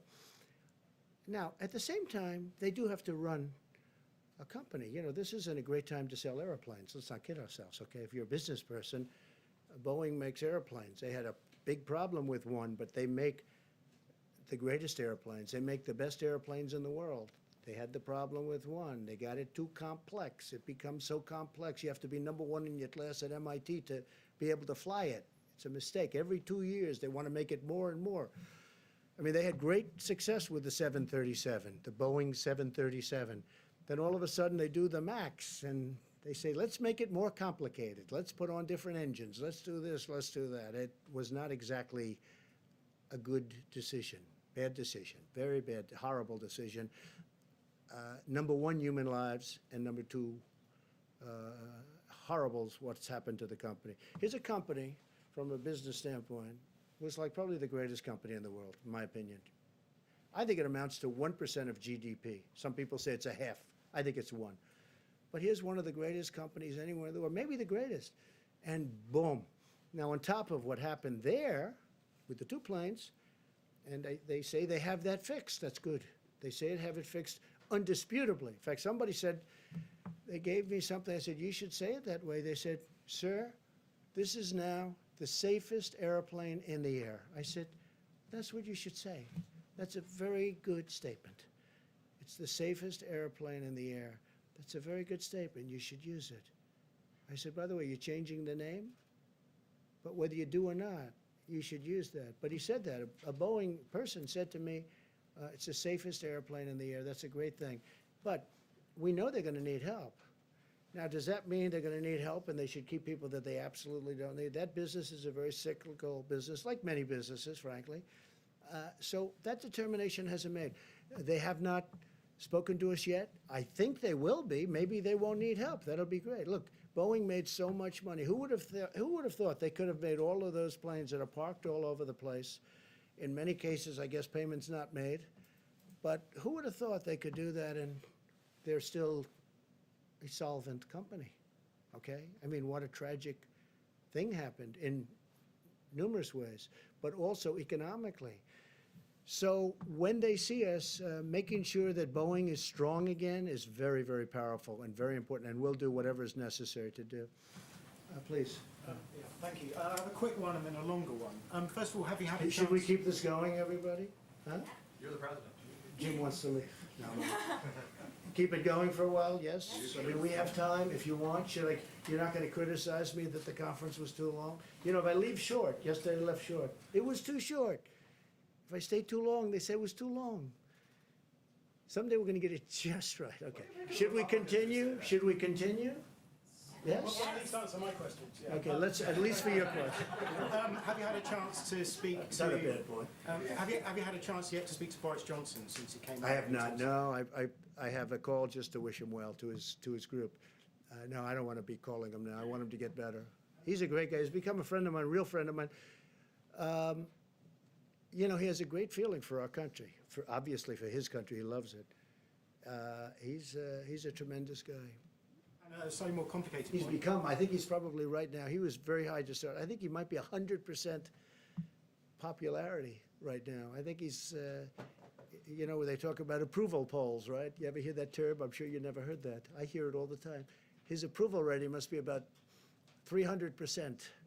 But he's a great guy. He was a great guy before, and I think people see what he's been through. What he's been through is incredible. And they say a big turn. So let's see what happens. Let's hope. If I may, where do you see the use of something like immunity certificates or documents or passports when we get to antibody? Something like, excuse me? Immunity certificates. Once we get to antibody testing, whether this will be a useful way. Well, I of see getting a lot people of, back to work. I see a lot of different things. We're going to be very careful for who comes into the country. Look, my opposition party wants to have open borders. This is a case where I'm very glad that my position is I don't want open borders. I want very strong borders. That includes not only on the southern border, our southern border with Mexico, and you could also say our northern border with Canada. But we want to have strong borders. And I think this is maybe one of the learning points. We learned something about borders. We need borders. The country needs borders to be a great country. And I think this is a great point. Go ahead, do you have something else? Yeah, I wasn't just thinking about for borders. I just thought for ordinary Americans who are currently stuck at home, if they're tested for antibodies, it turns out they've had the disease and therefore shouldn't be infected again. Some sort of documentation that would allow them to go back to work safely. You mean once they get better? Yeah, or people who might not. Okay, get so they had have the symptoms. disease, and they're better, and they have the immunity now. They have, supposedly, according to what I'm hearing, it could be for a long period, could be for a lifetime, it could also be for a year or two, I'm hearing, Tony. So nobody's told me yet if it's for a year, if it's for 2 years, or if it's for a lifetime. Like chicken pox. They say if you have chicken pox, you have immunity, they say for a lifetime. I hope that's true. But nobody's actually told me with certainty, maybe because they don't know yet. You don't know yet. Because it's new. You know, this came upon us. Nobody knew. They do know you have it for a period of time. And it's strong for a period of time. They don't know. That's hence the antibodies that we're making. I saw somebody who was really sick, and he got better. A young person, relatively young person, 35, and physically fit, you know, and he got better. He made it, barely, but he made it. His first thing that he did when he was better is, I want to give whatever I can give to help other people, because nobody should go through it. It's a tough thing. So we don't know yet how long, if you'd like to add anything to that, but we don't know yet, is it a year? It will be a year, but is it more than a year? And only time is going to tell, okay? Thank you. One more question. Go ahead, try one more. Will you have governors, mayors, members of Congress on the Open the Country Council that you talked about? Yeah, I think so. I think we're going to put some governors. I've gained great respect for governors, both Republican and Democrat. I've actually become friends with some of the Democrat governors that I wouldn't have really had the privilege of getting to know. And Governor Murphy of New Jersey is a very liberal guy. I'm not, but we've had a great relationship.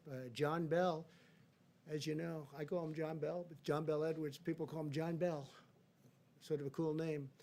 From Louisiana, I have a very good relationship with him.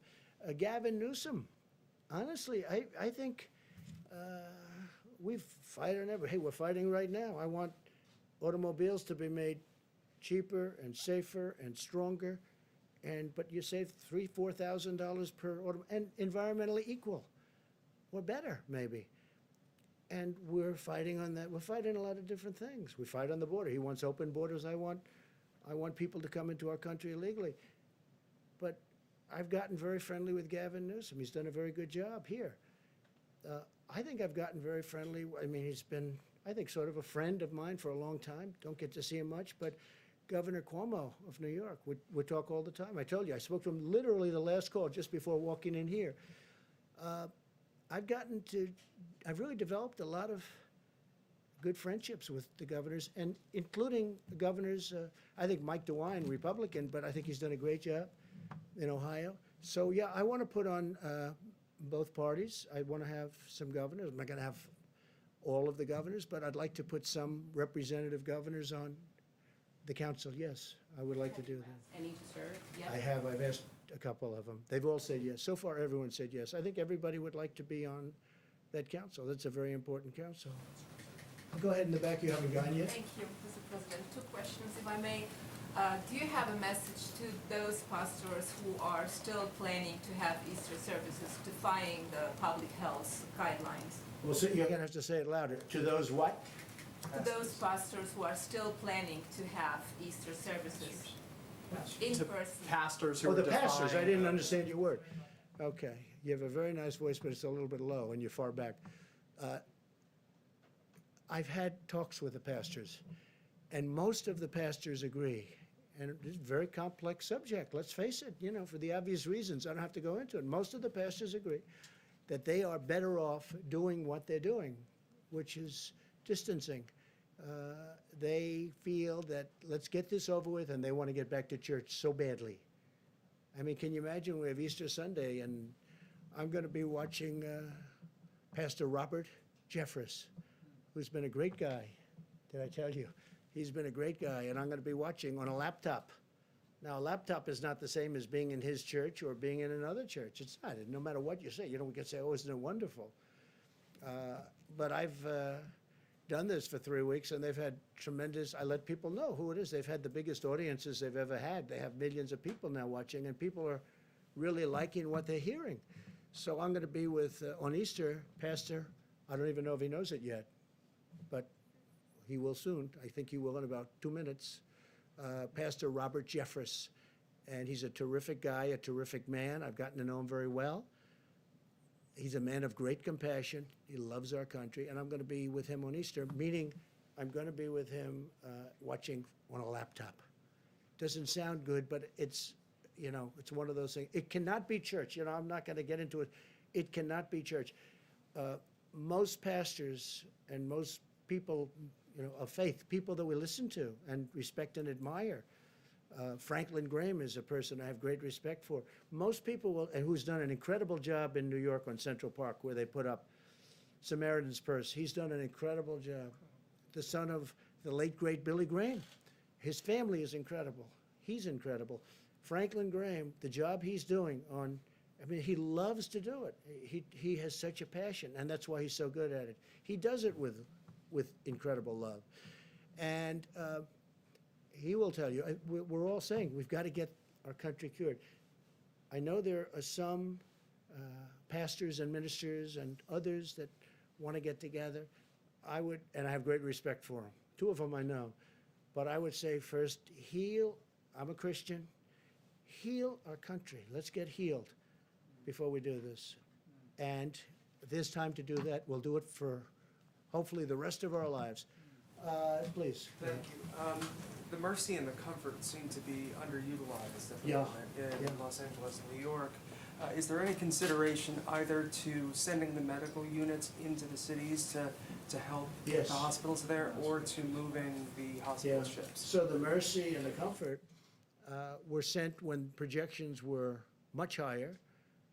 And I say, Tony backed it up. Deborah made the statement. They said, you're not going to need these many rooms. But we wanted to be prepared. I mean, you know, we had the ship. They did an incredible job. With the Comfort was supposed to be in maintenance for a period of 4 weeks, and they had it done in 3.5, 4 days.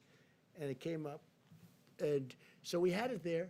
If there was a disaster from the standpoint of you needed all of the, now, I tell you, the Javits Center, Andrew will tell you, we were ready to go. It's incredible the job they did. But they're using less beds. This is a good thing, not a bad thing. They're using less beds. Now, Javits has been pretty busy over the last couple of days, and the death numbers are horrific. But you go back now, and you're finding they're going to start to come down very substantially, just based on the fact that the bed usage, the number of beds are much, much less, much, much less.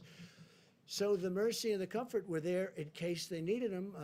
Los Angeles, where you have the one, and New York, where you have the other. They just don't, fortunately, we haven't hit numbers where they would have been used.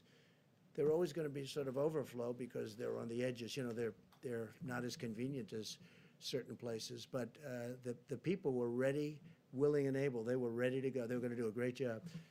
But fortunately, we don't need, just like we didn't need as many ventilators. When they were asking in New York for 40,000 ventilators, I had experts, these people, I listened to them. They said, you'll never need that many. And they were right. And New York now has its, and I dealt really well with Mayor de Blasio. We got him a lot of ventilators. We got Andrew a lot of ventilators. But we never felt you needed the numbers that you were talking about, and we were right on that. Now, with all of that being said, we have a lot of ventilators ready to go. We have almost 10,000 in the stockpile. That 10,000 can move rapidly. We can be within 24 hours almost anywhere. And hopefully we're not going to have to be, but it's really, this has been a great military operation. It hasn't all been military because we're dealing with great companies. We have companies that are making masks, and we're all set up on the mask too. I just told you we have an order coming in soon, 500 million masks, 500 million. We have companies, you know the story with GM or 3M, also GM, but 3M is doing a great job. I spoke to the CEO the other day. We settled it out. We had a dispute with them, and it's now all settled. And I think they're trying to show the country something, maybe me, but the country something. So we've done, you know, I think, and not me, I'm not talking about this country, our country, the people that are doing it, Army Corps of Engineers, FEMA, these people sitting right here, people that we have in the back that are watching every word that we're saying, they've done a fantastic job. They really have done a fantastic job. Please. Thank you, Mr. President. I wanted to ask you a question about testing. You've mentioned the impossibility of testing the entire American public. So has Well, what do we have? the So- Surgeon General. Hold on. What do we have, 350 million people? You're going to do 300? That's not what I'm getting at. What I'm getting at is priorities. And Dr. Birx has mentioned how there have been priorities in certain regional parts of the country.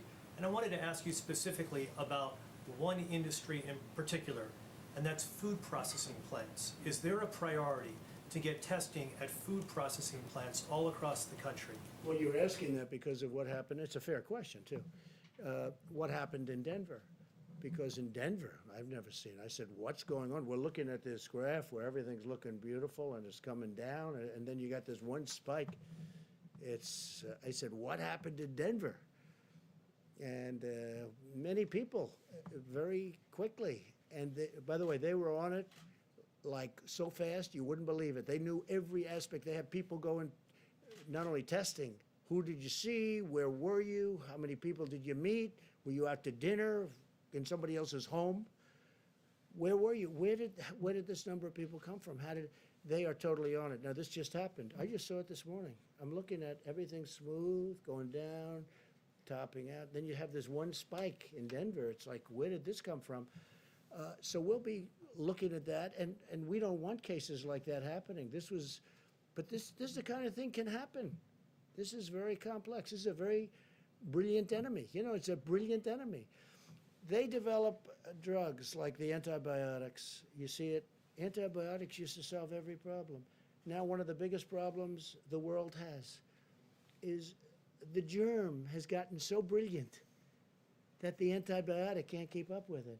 And they're constantly trying to come up with a new. People go to a hospital and they go for a heart operation. That's no problem, but they end up dying from problems. You know the problems I'm talking about. There's a whole genius to it. We're fighting, not only is it hidden, but it's very smart, okay? It's invisible, and it's hidden, but it's very smart. And you see that in a case like Denver. But I think we're doing well, and they're on Denver like you wouldn't believe. I came in this morning, it was a flurry. I said, what's going on? They said, Denver. I said, what happened at Denver? Because Denver was doing pretty well. And they've got that under control. But yeah, that would be a case where you do some very big testing. Peter? Mr. President, we learned that more than 16 million Americans filed for unemployment over the past 3 weeks. It's Good Friday.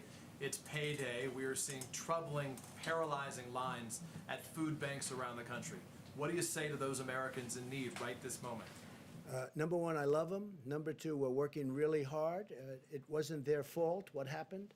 Sometimes they don't do a good job and they lose their job. That's one thing. This is a case where we take the strongest economy in the history of the world, which is what we had. More people working in the United States, Peter, than ever before. Almost, I mean, look at the numbers, 160 million people, almost, just short of 160. Excuse me. So we have the greatest economy we've ever had. And by the way, black unemployment, Hispanic unemployment, Asian unemployment, the best numbers we've ever had in virtually every way. And then you get hit like this. And it's traumatic. People that had great jobs, that went out to dinner and they didn't have any problems, they take their family, they were making good salaries, all of a sudden, you know, you use the term cold turkey. It's cold turkey. They go from that to having no money and waiting for their checks, which are being processed very rapidly, but they have to go out and look for money. It's a terrible thing. All I say is we love them. We're working so hard, and they're going to be back. And I hope they're going to be back even stronger than before. Let me ask you about that if I can, just to follow up then. You chose not to do a national stay-at-home order. Now that you say you want to reopen parts of the economy, what authority do you have to do that? Isn't it ultimately up to the states to do that? Yeah, no, it's really, the states can do things if they want. I can override it if I want. But the national stay-at-home, just so you understand, 95% of the country is stay-at-home. Like as an example, I was speaking with the great governor of Texas, Greg Abbott, the other day. He has a stay-at-home. A lot of people didn't even know it, but he had a stay-at-home. Some people reported Texas wasn't. He had a very strong, actually a very strong stay-at-home. 95 to 96%, South Carolina, as you know, has it, which at one point, a week ago, they didn't have South Carolina. Another great governor, McMaster. No, 95% of the country is covered. Now, the states that aren't, and again, constitutionally, from a federalist standpoint, if I thought there was a problem, if I saw a state with a problem, I would absolutely demand it. But they're doing great. And the states that aren't are states that have not had a big problem. What authority do you have to reopen right now? The same way that it's up to the states to shut it down, it's Yeah. up to them to I reopen. What have authority do you have? great authority if I want to use it.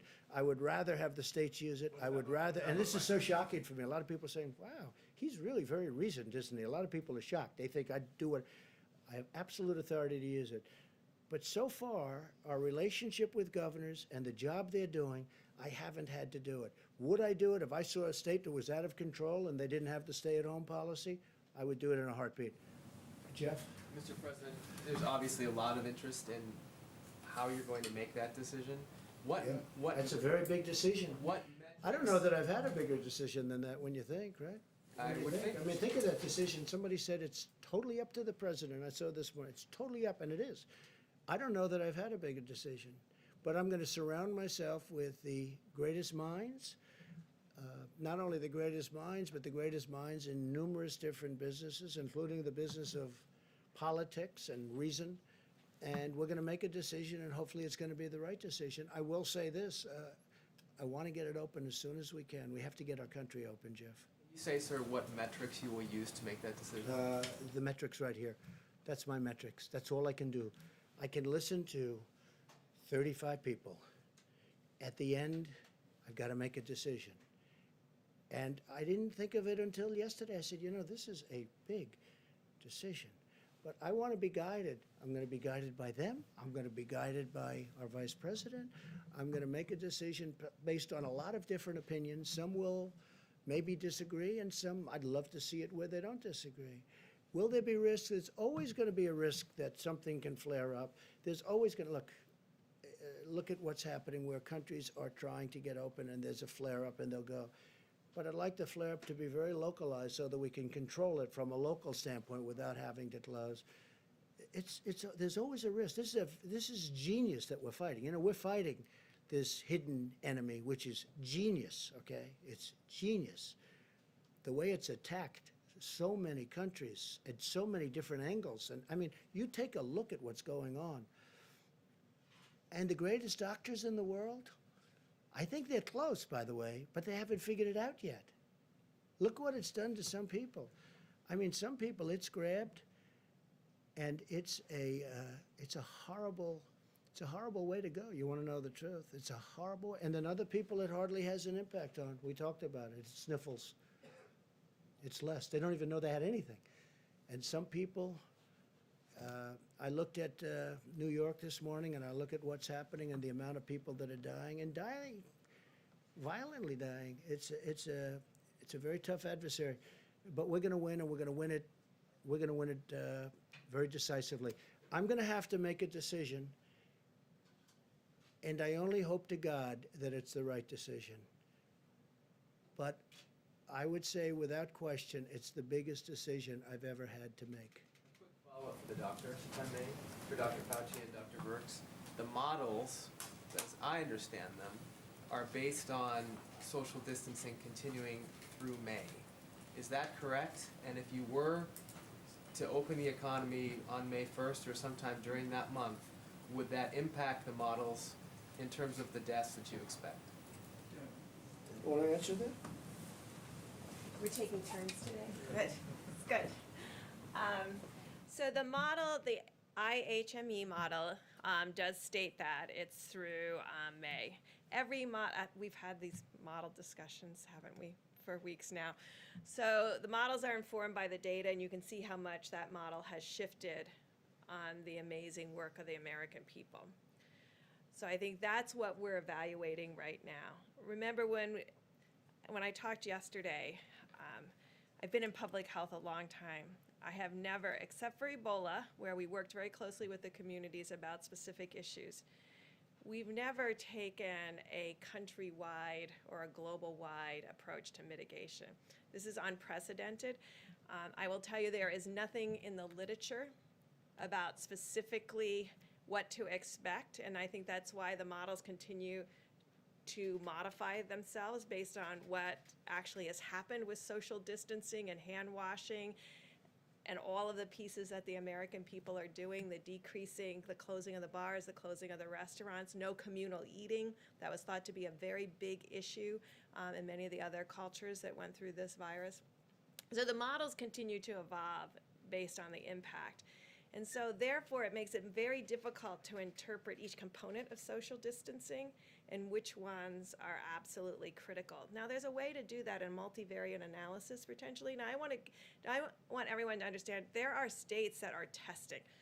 There are states that are doing contact tracing. So, I mean, I think sometimes we get, we look at what New York is doing and Detroit, and we forget that there's a Utah and a New Mexico and a North and South Dakota and a whole series of states that have been doing testing and contact tracing and have been testing at rates higher than that per capita rate that we all have discussed. So we're looking at that. What did they do? Where are the most vulnerabilities? Where are the outbreaks most likely to occur? And that's why I've been talking about nursing homes, because we do believe that there's a relationship between age and seriousness of disease. Not to say that there can't be young people with serious disease, but proportionally, it's a smaller piece with serious disease. And so when you have that kind of spectrum where the older and the more complicated, the higher the severity, you get the impression that there may be more asymptomatic in younger age groups, and that's where the antibody test comes in. So when you put all these pieces together, you're trying to understand where would be the first signals. So we have surveillance out there right now with the CDC's influenza-like illness. I hope you're all tracking that. It is showing these small changes. I think we can believe in that as a surveillance tool married with their syndromic piece, giving us the insight about where to test and then where to proactively test in nursing homes and other vulnerable groups, because that has been the signal in a series of the states that have very, very low prevalence and incidence of disease. So that's the kind of factors we're putting all together to really define the best way forward. And we have superb roadmaps. I hope you all have seen them. There's been about 6 different roadmaps to opening that people have put online. And again, there's no literature that you can cite and said, well, we did this 20 years ago and what really worked. There isn't that. There's brilliant public health people giving us their insights. The core of the question is, because those are the models you've been using, if you do go with starting to open up the economy again on May 1st, doesn't that lead to more deaths? Well, look at how much it changed with mitigation. And now we're looking at those state by state, and there's some states in there that are still in contact tracing. So we're looking at the impact of that model and what that model predicted based on the type of contact tracing, less mitigation, more contact tracing. Are you getting what I'm talking about? Okay, so there are states that didn't stay-at-home orders, but we're doing contact tracing from outbreaks. So we're looking at them and how they have done, and we're looking at certainly what's happened in the big metro areas. And we're integrating all of that data together to make a plan going forward. So I can't tell you, because look at how much the model has changed in just a week. Remember, just a week ago, it was 80,000. Now it's 60,000. So, and the curves, I'm sure you're all watching it, the curves are getting much broader confidence intervals. There is still the dotted line, but the confidence intervals around the dotted line are getting bigger. When you see that, you know the model has a bit of instability. And so that's why Tony and I base a lot of our decision and discussion on cases and what physically is happening in that county and that state. At the same time, not ignoring the models, but integrating the models as one piece of our thought process. Do you want to come up here and say what you think about models? Okay. Dr. Works, can you update something? I just want to say that, you talked about, couldn't it lead to death, meaning you open up, could lead to death, and you're right. But you know what? Staying at home leads to death also. And it's very traumatic for this country. But staying at home, if you look at numbers, that leads to a different kind of death, perhaps, but it leads to death also. So it's a very big decision. As I say, it's the biggest decision I'll ever make. All right, we'll do a couple of more and we'll go. Thank you. Thank you, Mr. President. Before you came out here, you said one of the last people that you talked to was Governor Cuomo. Yes. And at his news conference today, he said that he was asking you to use the Defense Production Act to require companies to make more tests, to streamline testing.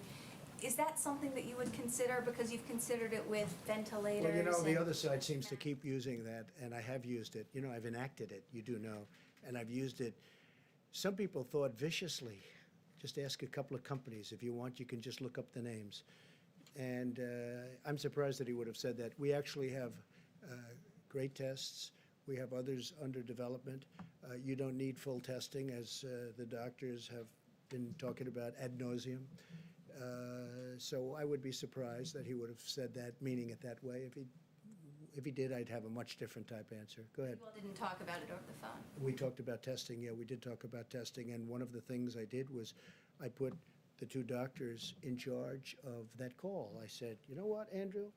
I have two very talented people standing here. We're getting ready to go on. Let me put them and let me have them talk to you. And they talked to him really at length. And I think by the time they finished, he understood what we were saying. He understood it very clearly. Okay. One more question, please. You've talked a lot this week about holding the World Health Organization responsible Yeah. for its response to the coronavirus. I'm curious if you've given any more thought to holding China financially responsible for the part that it played I and the understand. economic toll that it's taking on the American people. Yeah, I understand the question very well. Look, nobody has done to China or treated China as strongly as I have. Use the word strongly. As you know, you've reported on it. Billions and billions of dollars is flowing into our treasury because of what I've done with China. I think it's a very sad thing that happened. And I think if people knew, including the World Health Organization, and I do believe they knew, but they didn't want to tell the world. And we're going to get to the bottom of it. And we'll have reports on all of this, and we are not happy about it. But I wanted to leave the World Health for later. And I can tell you that we're constantly in touch with China. We're talking to China. And we've expressed how we felt. We're not happy about it. We're not happy about it at all, Kristen. Okay, one or two more? Yeah, Jim? Mr. President, we hear from a lot of people who see these briefings as sort of happy talk briefings. And No happy talk today? and some of the officials paint a rosy picture of what is happening around the country. If you look at some of these questions, do we have enough masks? No. Do we have enough tests? No. Do we have enough PPE? No. Why would you say no? Do we have I enough think the medical answer is equipment? yes. I think the answer is yes. Who said no to that? I'm saying this No, is. no, what- you're saying no, but who we said hear- no? we But you hear asked me, do we from- have enough We hear masks? from Yes. doctors, we hear from No, no, health you didn't say experts. that. You said, do we have enough masks? Does the country- Yes. does- Do we have enough tests? Yes. Plus, we're developing new tests. But they're not- Do we have enough ventilators? Yes. Do we have enough hospital beds? Yes. We've built 20,000 hospital beds. We have enough hospital beds. Go ahead, Jim, let's go. What do you say to, I mean, you watch the coverage. You know what I I'm say? watching a lot of the coverage. Well, a lot of it's These fake news. doctors who, no, A lot of it's fake not- news. A lot of it's fake news. Let me just tell When you. the doctors The- and the the medical experts come governors- on our air the and governors say that reported- we don't have enough tests, we don't have enough The governor, masks. yeah, depending on your air, they always say that, because otherwise you're not gonna put them on. Let me just tell you something. The governors have said, last night, they had a group of governors, 14 governors, they were together someplace, and they said, it's been unbelievable what's happened. We've been totally responsive. Ventilators, everyone has the ventilators they need, to a point where we're getting calls from foreign countries saying, you have all the ventilators, can we get some? And we're gonna try and help some of these countries. These people have done an incredible job. This is not happy talk. Maybe it's happy talk for you. It's not happy talk for me. We're talking about death. We're talking about the greatest economy in the world. One day I have to close it off. And we did the right thing, because maybe it would have been 2 million people died instead of whatever that final number will be, which could be 60, could be 70, could be 75, could be 55. Thousands of people have died. There's nothing happy about it, Jim. This is sad talk. This is the saddest, these are the saddest news conferences that I've ever had. I don't like doing them. You know why? Because I'm talking about death. I'm talking about taking the greatest economy ever created. We had the greatest numbers we've ever had in almost every aspect of economics, from employment to companies. Look at the airlines. They were having the best year. Now all of a sudden we have to save them. Okay? There's no happy talk, Jim. This is the real deal. And I've got to make the biggest decision of my life. And I've only started thinking about that. I mean, you know, I've made a lot of big decisions over my life. You understand that. This is by far the biggest decision of my life, because I have to say, okay, let's go. This is what we're going to do. When you have hospital administrators. Sure. But you have many doctors that say unbelievable job. I watched this morning, and I watched a certain network, and it wasn't Fox, and you had doctors saying that we've done an incredible job. You just read off these no, no, no. Well, we have ventilators, we have equipment, we have beds. How about beds? I mean, Governor Cuomo just told me a little while ago, he's got plenty of beds. In fact, they're having a hard time filling Javits Center. We built them 2,900 beds. So that's not a fair question. When you're Jim, look, sanitizing masks and Jim, you're talking about reusing Jim. PPE, obviously No, you no, don't have enough. no, of- excuse me. We have masks, we have everything. And we were trying to get ready for the surge. And a lot of people said it will never happen. Deborah said it, you'll never need that many beds. They said we needed 40,000 ventilators, 40,000, it's like building a car. 40,000 ventilators. People said, I felt it too. You'll never need that many. Guess what? We're the envy of the world in terms of ventilators. Germany would like some. France would like some. We're going to help countries out. Spain needs them desperately. Italy needs them desperately. Mexico needs them desperately. He asked me last night, would it be possible to get 10,000 ventilators? Within a short period of time, I'll be able to help out Mexico. No, Jim, just the opposite of your question. It's not no, no, no. It's yes, yes, yes. We're in great shape. And you know what? What's happening now is those numbers are horrible.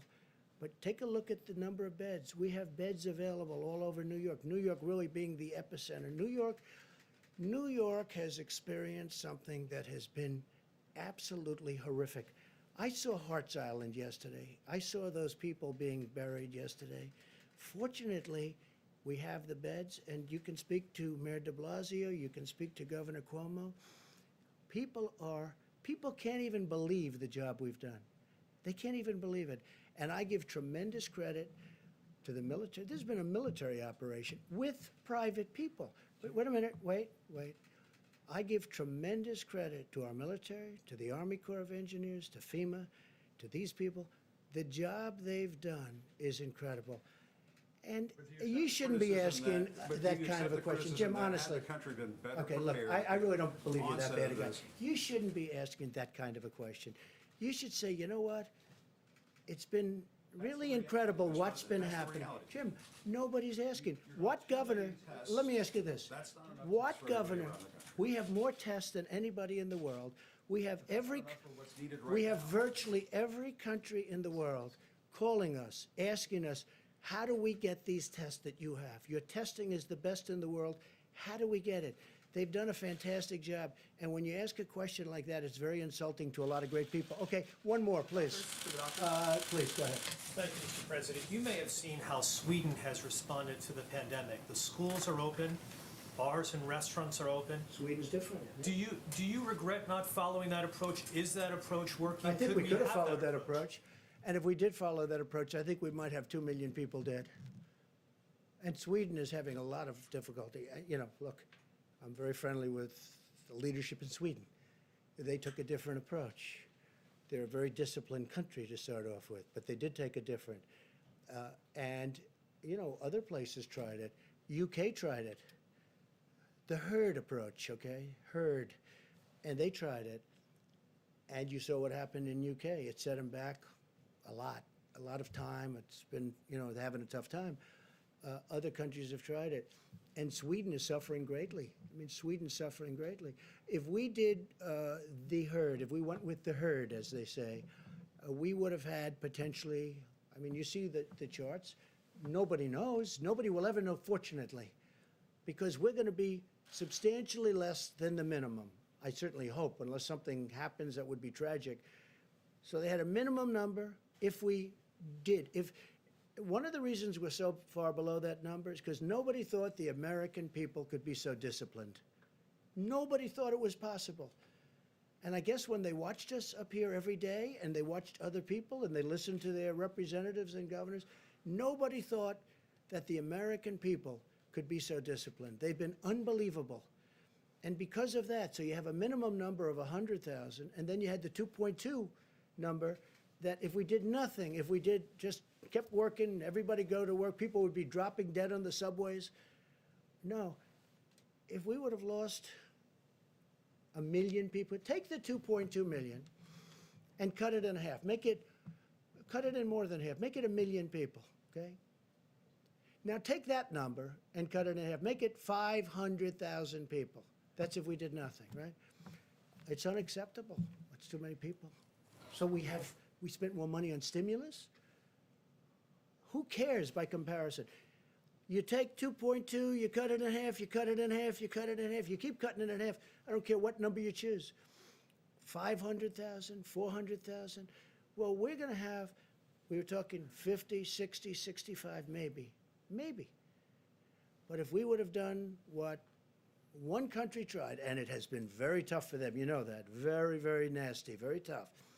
But if we would have done that here, and again, you got to remember, UK tried it. And I was a little surprised, and I watched it. They were going about, what, 2 weeks, and they said, we got to stop, because they were going to have a whole country infected. So with all of that being said, we got to get back to work. We got to get our country open. But we could have lost 2 million people. We could have lost 1 million people. We could have lost 500,000 people. If we would have lost 500,000 people, now I'll say this also, from the standpoint of being president and vice president, and we're up there and we're doing that herd and we're going to bullet through it, do you honestly think people like Jim and yourself and other people Jeff, would have put up with it? As people are dying all over, they would have said, this man is crazy. Because the numbers, Tony, at a minimum, would have been many, many times greater than the numbers we're talking about. So I'm very honored by our decisions, all of us. We talk about it all the time. I said, you want to let him you just ride it. You just ride it right through. We would have lost potentially millions of people. No, it would have been unsustainable. It would have been impossible to do. And the American people have been so disciplined. It's been my honor to be their president. I've said it before. I'll say it again. I'll say it always. It's been my great honor to have been their president. And I have a big decision coming up. And I only hope to God that it's the right decision. But it'll be based on the input from a lot of very talented people, very smart people, and people that love our country. Thank you all very much. Thank you. Thank you very much.